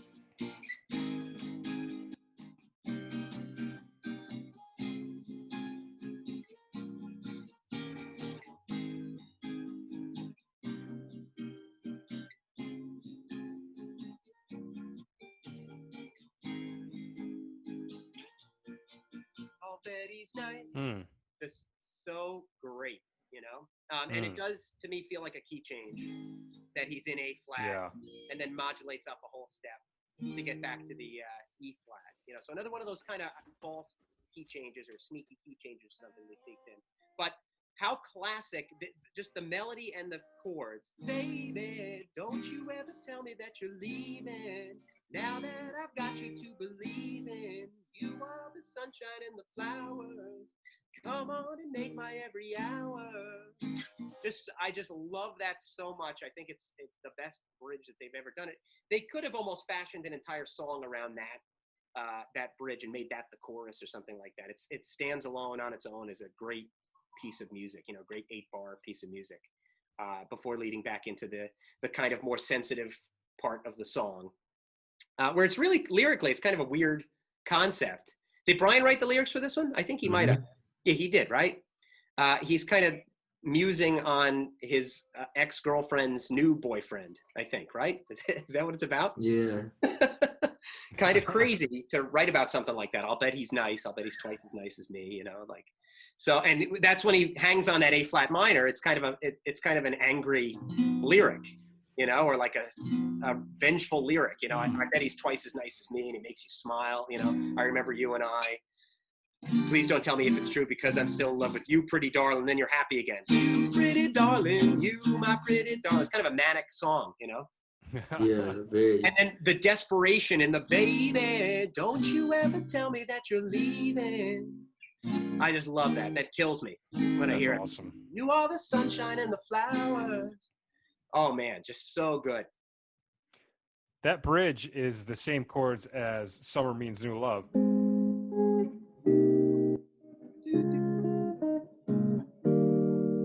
And then it changes after that. Wow. That's cool. There's that, and then I would never know that. Also, Keep an Eye on Summer.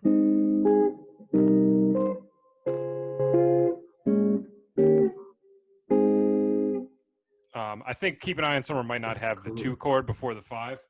It sounds so different, you know, like I get the melody. It's all about that. I love I love like a good 3 minor chord. It's such a nice movement. Yeah, it's the same. Now that I'm thinking about it, it's the same as This Is the Way. Oh yeah. Yeah. I always dreamed it would be the way that it is. Oh. Yeah.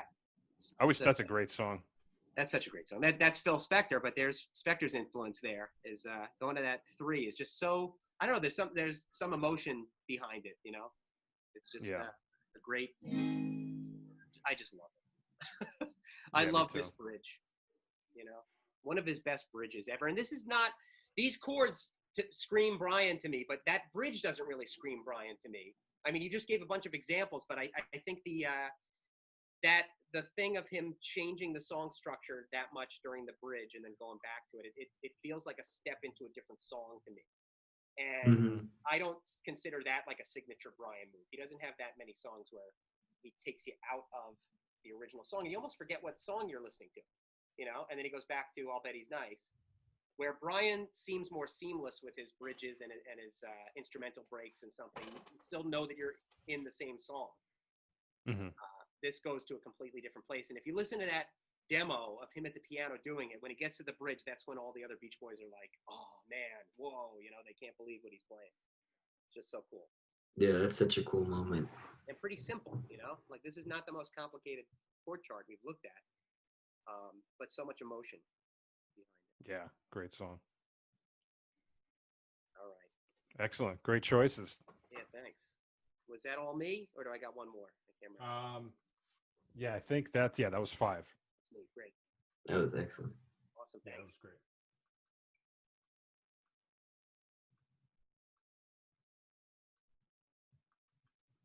You are the sunshine And of the the flowers. How flowers. good is that? That's gonna be stuck in my head now. Oh man, that's so great. I love All right. rediscovering these songs.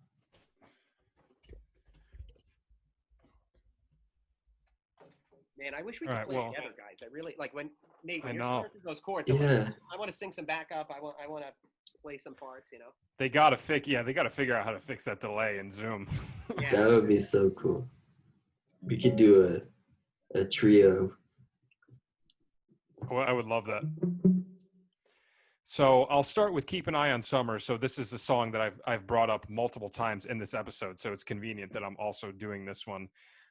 So I didn't realize this song. I think it would be in 6/8 technically, right? Because it's like 1, 2, 3, 4, 5, 6. 1, 2, 3. I started writing it in 4, and I was like, oh wait, I think it's actually 6/8. But not too much crazy stuff going on in this song. I only covered the first section of it, but I really like the turnaround at the end. That's kind of the part that really always sticks out to me. So I'll play the whole thing, and then we'll go over what's going on. So it's.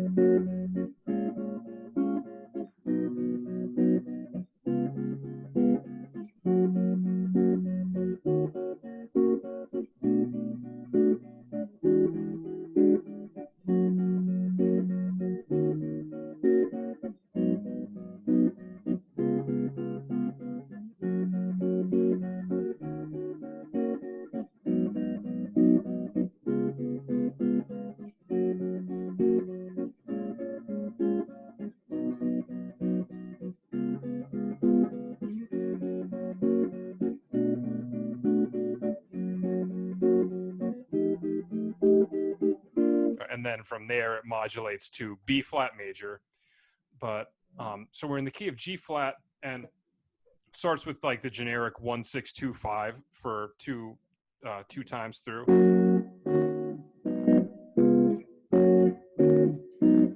Then we were just talking about the 3 minor, right? It goes from the 1. So nice. And one of the things that I love so much about that is the vocal melody, because the vocal melody is actually playing the 7th of the B flat minor. And then we have a B chord, but the vocals are doing the major 7. 5. Now I love this turnaround.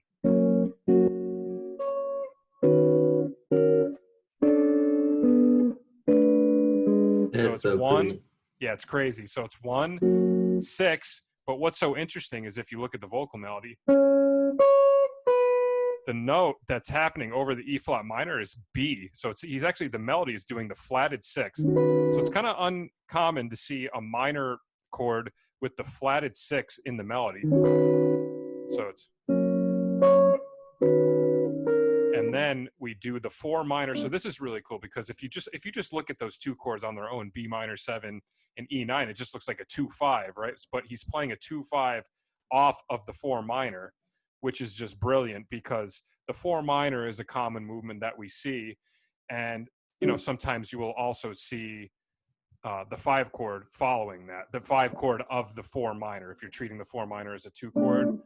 And what's so cool in the vocal melody over that part,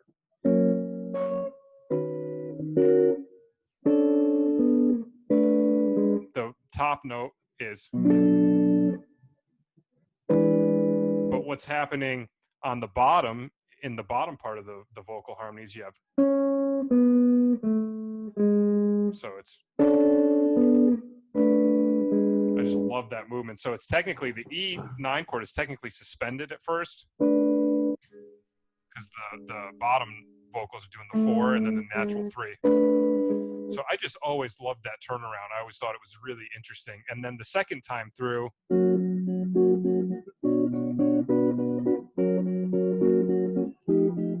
right? So it does the 1 chord, it goes to the 4 minor on top. In the vocals, we have the 9. back to the 1, and then they move down a half step to F9, and that is going to be the 5 chord of the new key that they go to, which is then B flat major. So I love, really just that turnaround, I think, is so unique. And then the way that they slightly modify it on the second ending to bring it into a new key, which would be a major third higher, right? You start in G flat, you end up in B flat. So just such great writing, especially for one of the earlier albums. Yeah, that's it. Yeah. Go ahead, Dave. Lyrically and musically kind of follows up on like themes that Graduation Day sets up. And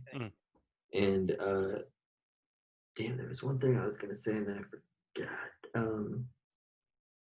About the bridge. It'll probably come back to me if someone else starts. It's very Four Freshmen-esque, this one. I think this could have been, or like the Sherman Brothers, this could have been a like Disney song or something from the 60s. Yeah. The arrangement to me is very sophisticated. Like he's writing as good of a vocal arrangement as Dick Reynolds or whoever arranged the Four Freshmen. Like this is really on par with those guys. And if you think he was 22 years old or whatever when he wrote this one. Oh, but here's what just jumped out at me when you were playing that so beautifully, Mike, is those first few notes. I know what you're gonna say. I'm going Good Vibrations. I don't know if that's what you're thinking, but I thought you were gonna say She Knows Me Too Well. No, I wasn't doing that. I was stopping before that. I was gonna go. Oh yeah. It's the theremin part. Yeah, that's a great point. Wow. It's really similar, right? Absolutely. Yeah. That's what I just heard as you were playing that. I'm going, wow, that sounds a lot like the theremin in Good Vibrations, That's so true. I never even thought of that. It's the same, really, really similar, except for that one extra chromatic. Instead of going back up, and then they go back up. Right. Yeah. That's awesome. So. Yeah, this was one of the songs that I heard from the earlier star kind of thing. I'm sorry, what was that? Oh, sorry. I said it was kind of. It reminds me of When You Wish Upon a Star. That vocal melody, Oh yeah. Yeah, that's why it's so interesting that second chord is minor and not major. Because if it was dominant, it would make perfect sense, like dominant 7 sharp 5. Right. Like they do that in Girls on the Beach. I'm sorry. Right there. Right, that's where it's dominant. That part always reminds me of When You Wish Upon a Star. It's almost the same melody. Right. You're right. All right. Oh, wow, good one. Yeah, this one is a little more ambiguous. There's a couple of tonal centers that I can kind of see around it, but this one, I would say, of all the ones that I'm going to do today, this is the most iffy one in terms of my understanding of what's going on. I'll play it first, and we'll go over it.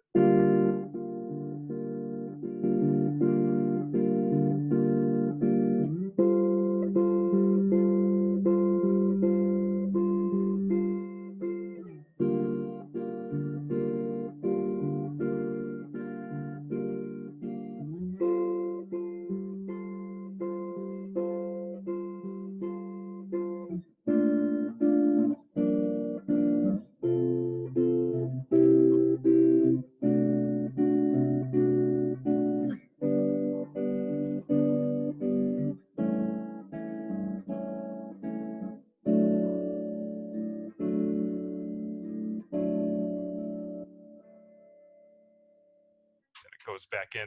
So if you look at the first 8 bars, it's only 2 chords, right?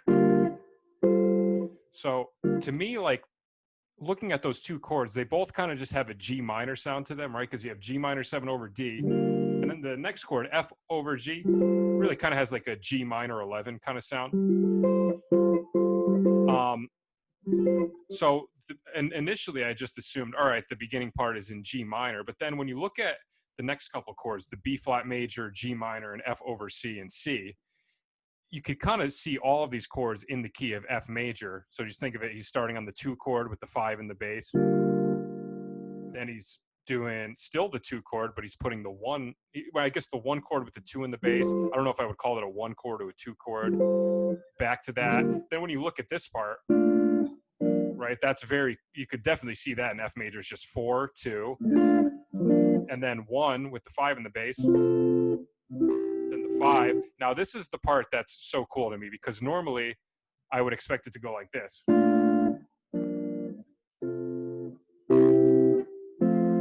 Right, that like kind of cliche resolution to F major, where on top you're hearing, but he tricks your ear. He goes, instead of going down that whole step, he goes down the half step and makes it a D over C. Now, I really don't know what's going on there, but it sounds cool. Sounds really cool. But then this next part, this last 5 bars on the last line, takes the bass from the previous chord in this final section. I'm sorry, say that again?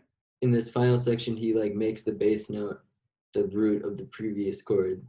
Oh, the final section. Yeah. And I think he did that in a couple of songs we talked about in the first episode as well. So that's definitely another little Brian trick that we've picked up on just from seeing this in front of us. And the thing that's cool about this ending part is very clearly in the key of D major, but if you took away all the slash chords, it's just 4, 5, 1. But by changing the bass notes, he gets such a more interesting sound, especially with this chord. And then the D chord with the A in the bass. Particularly love that A over G because it's the 5 chord of D major, but we talked about this in one of the previous songs, putting that flat 7 in the bass of the 5 chord, right? So I would say, just looking at this, kind of the opening part is sort of loosely around F major, and then the ending part goes to D major. Kind of like Wouldn't It Be Nice?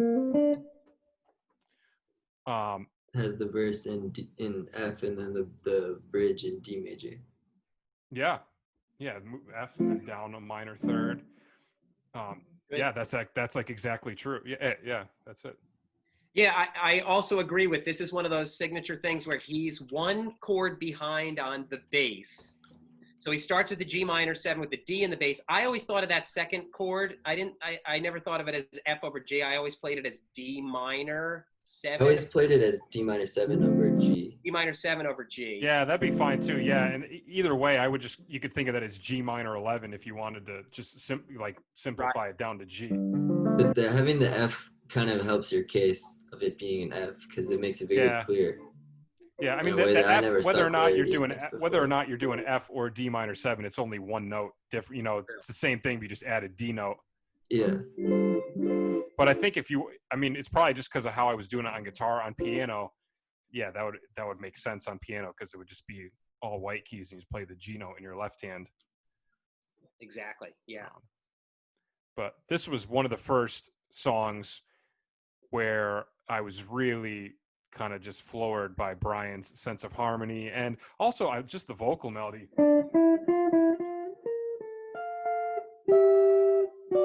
I was just like, when I heard that for the first time, I was like, what is going on there? That sounds so wild. But something about it also sounds familiar to me. I don't know how to really articulate how it makes me feel. It has like this sound where I'm just like, oh, I've heard that before, but like I definitely haven't. I don't know how to describe it. And then when it gets to that second section,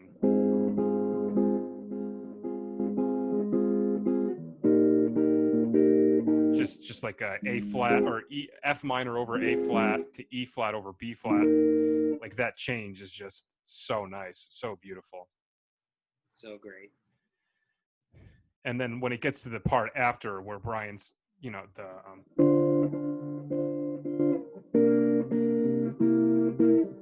that part gets like much more tonal in terms of just kind of like a lot of 2 5s and stuff like that around 1 key center. Right, Such but a great he song. plays around with the timing too. He plays around with the tempo there. Yeah, it's very rubato. Yeah, it's very cool. All right, that's my number 2. Some of my favorite lyrics too. You know, like some of Van Dyke's so good. best lyrics. Totally. Amazing. They sound so good. They Like really, the sound of the words. absolutely.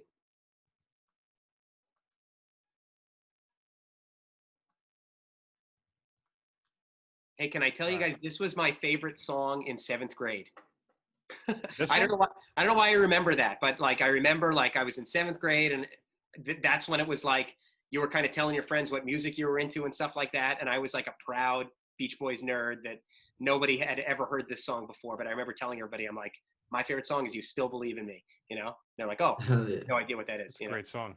Great song. Perfect follow-up to "Wouldn't It Be Nice." I love this song. Totally.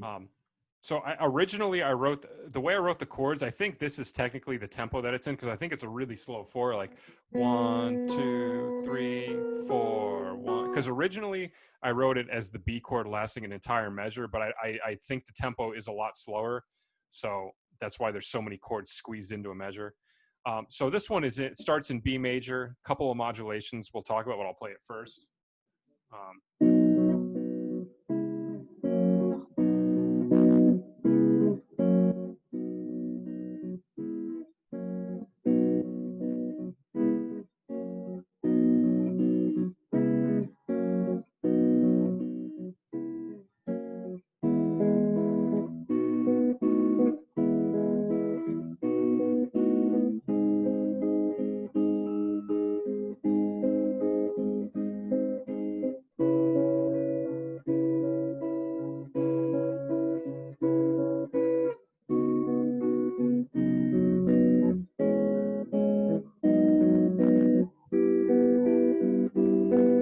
Back to the top. That was very cool. A lot of stuff to go over there, and I've had a lot of people ask me about those 4 chords over "You Still Believe in Me." So I actually wrote it out in tab. I'm going to put that up on the screen at the end, so everybody can, because so many people have asked me about those 4 chords, like what happens there, and for a long time it puzzled me too. So if we look at the beginning, just it's the thing that's the most interesting about the beginning part, not necessarily the chords, but the fact that it's 3-bar phrases, right? Because it's just 1, 2, 5, but it does it in 3 bars.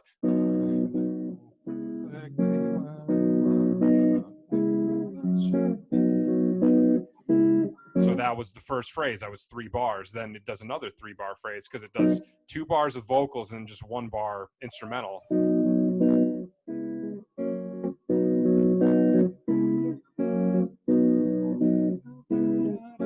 Then we switch to E major. This is interesting. So it does if you're thinking about it in the key of E, it does 1, 5, but it starts with the 1 chord, then the 5 chord, and then the 5 chord again, but he does that flat 7 in the bass again, like we were talking about. So that's actually popped up a couple times in a few songs that we've done today. So. Yeah. Now this is perfect right here because he does that A in the bass of the B again, and then all you do is go down a half step, and now you have a G sharp major chord, which sets up the next chord perfectly because he's going back to the key of B major, kind of. So if you like that G7 chord is the 5 of C sharp minor. So once we get back to C sharp minor, you can think of that as like the 2 chord of B major again. So it's like a perfect little movement just to weave, just kind of squeeze in there that brings you back to the key of B major. So from that E chord, we have.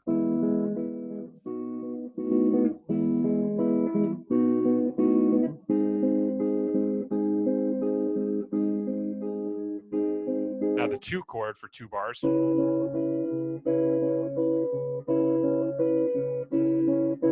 Okay, now this part right here, it's really weird. It's B over C sharp, which is actually the same chord I was playing in Surf's Up. Same voicing, but then another B over C sharp, because the vocal melody goes.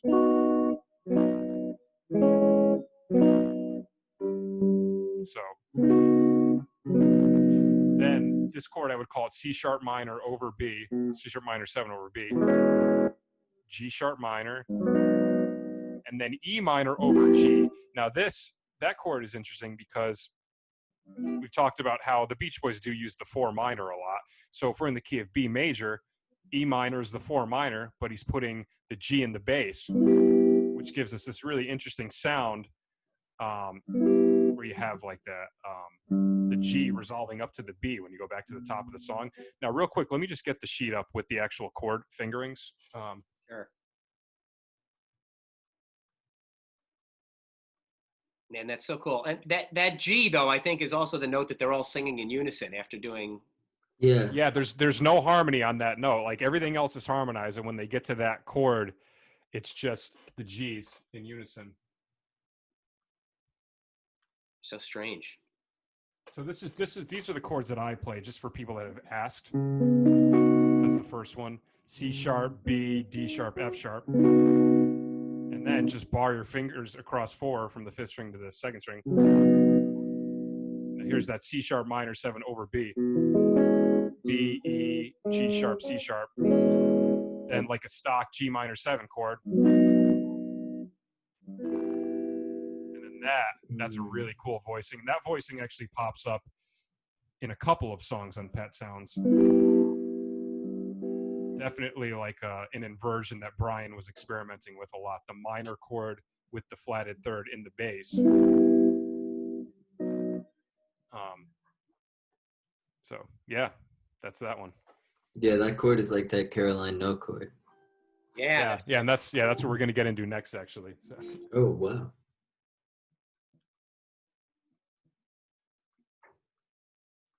Perfect segue. This song sounds. I mean, You Still Believe in Me sounds more classical than jazzy to me. I don't know if it's the way you were playing it, but it seems like a really classical structure. Mm-hmm. I wonder if some of that has to do with the prepared piano as well, because I sometimes when I listen to that, I get almost like a Baroque sort of sound because of that piano. Yeah, definitely. Yeah, it could be. Now, all right, now this one is all over the place. I've spent a significant amount of time on Reddit, on the music theory subreddit, talking to people about how they analyze this song, because I couldn't figure out what key it was in for a while. But I will play the song and then we will discuss what's going on. So.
Back to the top. So initially I thought this song was in G flat major, because when you look at the 8th chord before the repeat, the 2-5-1, it eventually resolves to G flat major. But the thing that always confused me about this song is those first 2 chords, really the first chord more than the second one, but the first chord really doesn't make any sense in the context of G flat major. And what somebody had told me, kind of the general consensus on Reddit was that it's actually in the key of D flat major, and it never reveals the 1 chord until we get to that second section. And that would actually make sense, because if you look at the first 2 chords, F minor and E flat minor, that's the 3 chord and the 2 chord of D flat major, but he's doing once again those interesting slash chords. So we just talked about this chord in the last song, the minor chord with the flatted 3rd in the bass. So it's like 3. If you think of it in the key of D flat major, it's 3. And then the 2 chord with the flatted 7th in the bass. Then the vocal melody line lays out those tonalities perfectly. Just just perfectly lays out those chords.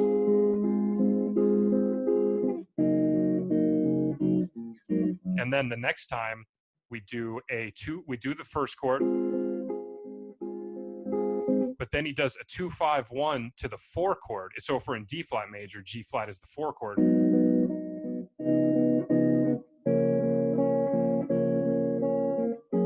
At first doing the 4 chord with the 5 in the bass, and then just doing the regular. And the thing that's always kind of made me conflicted about if this song is in D flat major or not, I mean, theoretically, it definitely looks like it would be. But to me, like when I hear that G flat major, that sounds like a resolution to me. But if we're thinking of it in D flat major, it's technically not. Right. So like, that's why I was kind of torn, and I thought it was G flat major. Because it doesn't sound to me like it's like a chord that needs to go somewhere. It sounds resolved. And then it sounds to me like the second section is kind of where they veer off into another harmonic territory. But I guess if it's in D flat major, then when we get to that second section, that's where we finally hear the 1 chord. We have the 2, 5 suspended, 1, then 2-5 to the relative minor, B flat minor.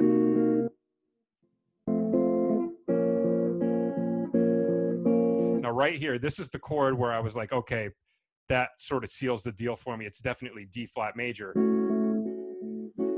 Because if we're in the key of D flat major, we look at that last chord, F sharp minor over A. That's the 4 minor of D flat major.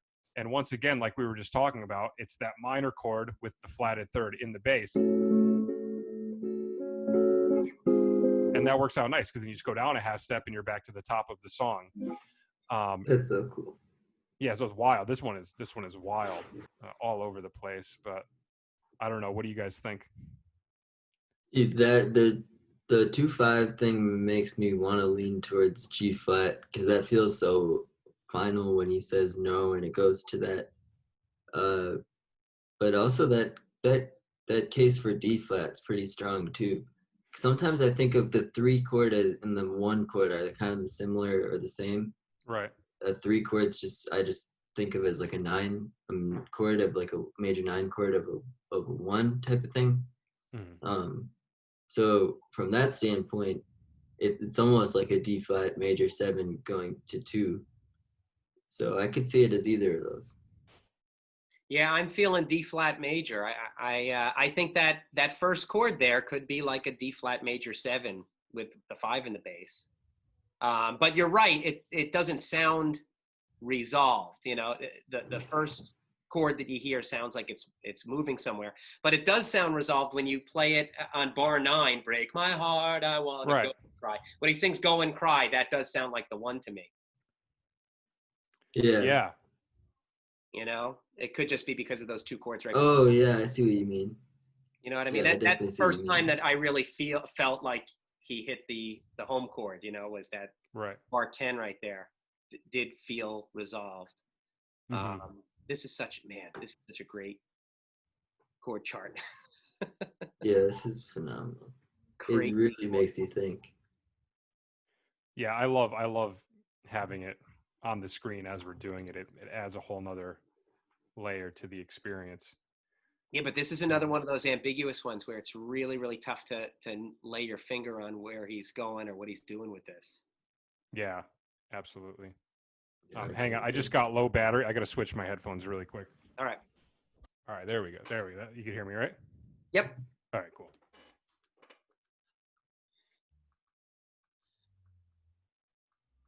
All right. Oh, love this song. This one is wild. So this one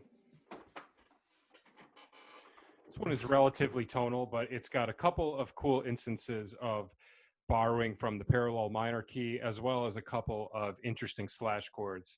One particular one that I haven't heard Brian use very much. This is one of the few songs where I've found it, so it's kind of the reason why I picked this one. So we're in the key of E flat major. We start.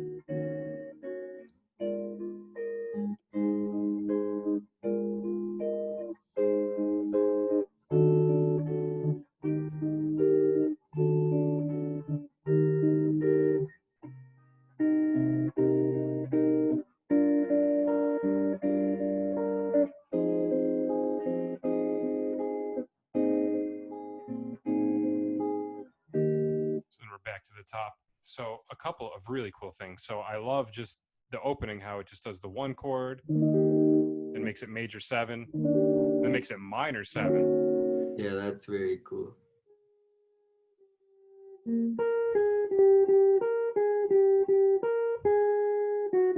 He just changes the G to the G flat. It's such a powerful melody just to get that, switch to the minor sound going. Does that twice.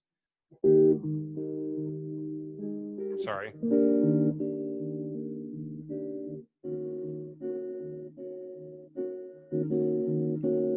This next part, he does these slash chords where he's hanging on the 4 chord. I'm sorry, not the 4. Well, technically, he's kind of like doing the 4, but he's doing the 5 in the top, but the 4 on the bottom. Right, because you have A flat in the bottom throughout. You go 5, 4, 5, 4, and that lines up perfectly with the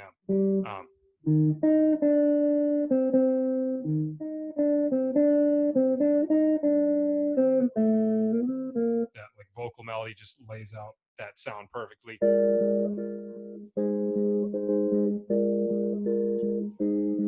Now, right here is the slash chord I was talking about that I've never heard Brian use very often, is when you resolve to the 1 chord, but you put the 1 in the bass, but then you actually go a half step down first. So you do D over E flat. Really dark sound.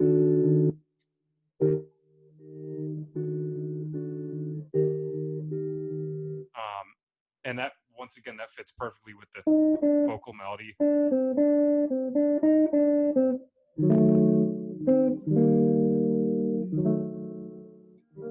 Love that sound. Like that. I mean, I'm basing this off of the version from I Just Wasn't Made for These Times, like that very raw home studio version. And then from there, we just go to the 6 chord, 3 chord, and then just a 2-5. And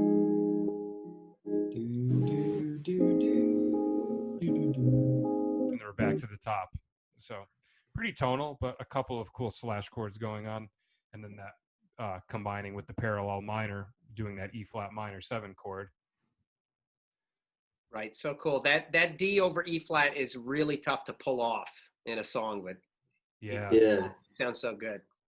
I think it's cool. Going from E flat to E flat minor 7 is kind of like going from 1 to major 2.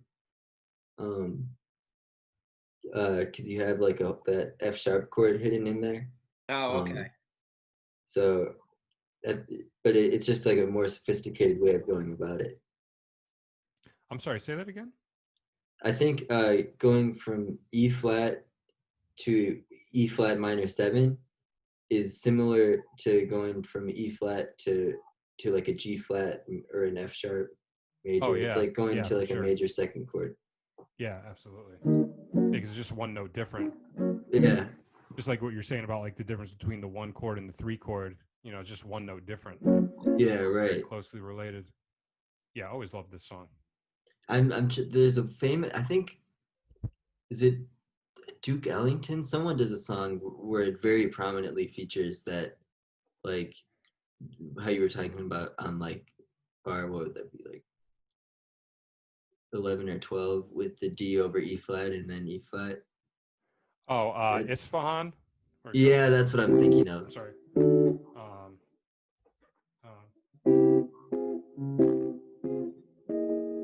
Yeah. Who wrote that again?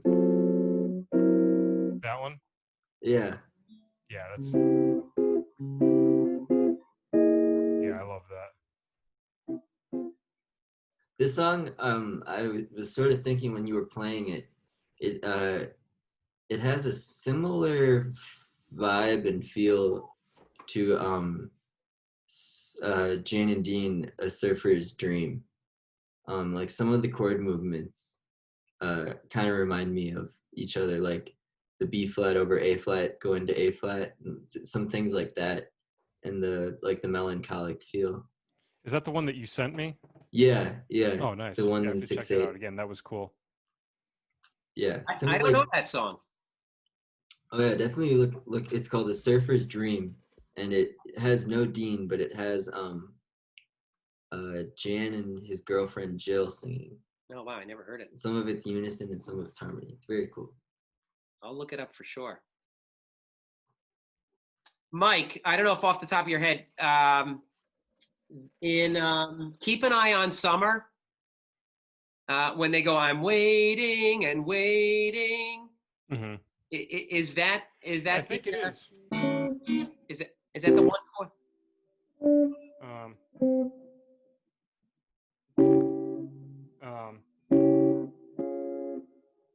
Something like things like diminished. Like that kind of sounds like the same thing to me. Yeah, I think it's. Oh yeah, that's a good point. Yeah, I think it is. Yeah. Oh wow, that's a really cool comparison. That's what I just heard when you were playing Still I Dream of It. Did I do 5 already? Because it's I did 5, right? Keep an eye on summer, surfs up. Carol, I know you still believe in me.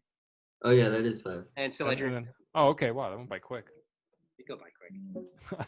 Dude, I can listen to you play guitar all day. Me too. Oh, thank you. I could do this all day. We'll do this whenever you guys want. Awesome. So good. Yeah, that was awesome. Covered a lot. It's so many like avenues of going like really in depth about like theory or like production or different things sort of would get me like overwhelmed or annoyed. Like I'm normally of the school of thought like let's just enjoy it, you know, like the details. But with Brian and the Beach Boys, it's like so satisfying, and it just makes me want to like sometimes if I analyze a song so deeply, I probably won't want to listen to it for a few months. But with these songs, I'm gonna like finish it and like pull all these songs up because it just makes me excited to hear them again. Completely agree. Yeah, I think it adds to the appreciation for sure to kind of get a glimpse into what he was doing. And sometimes you hear a song and you don't think anything interesting is happening, and then you analyze it and you go, holy smokes, how did he pull that off? Look at what he was doing, you know, and it just makes you listen to everything differently, you know. And it's cool to have different songs from different decades, and we're able to draw parallels between them. Yeah.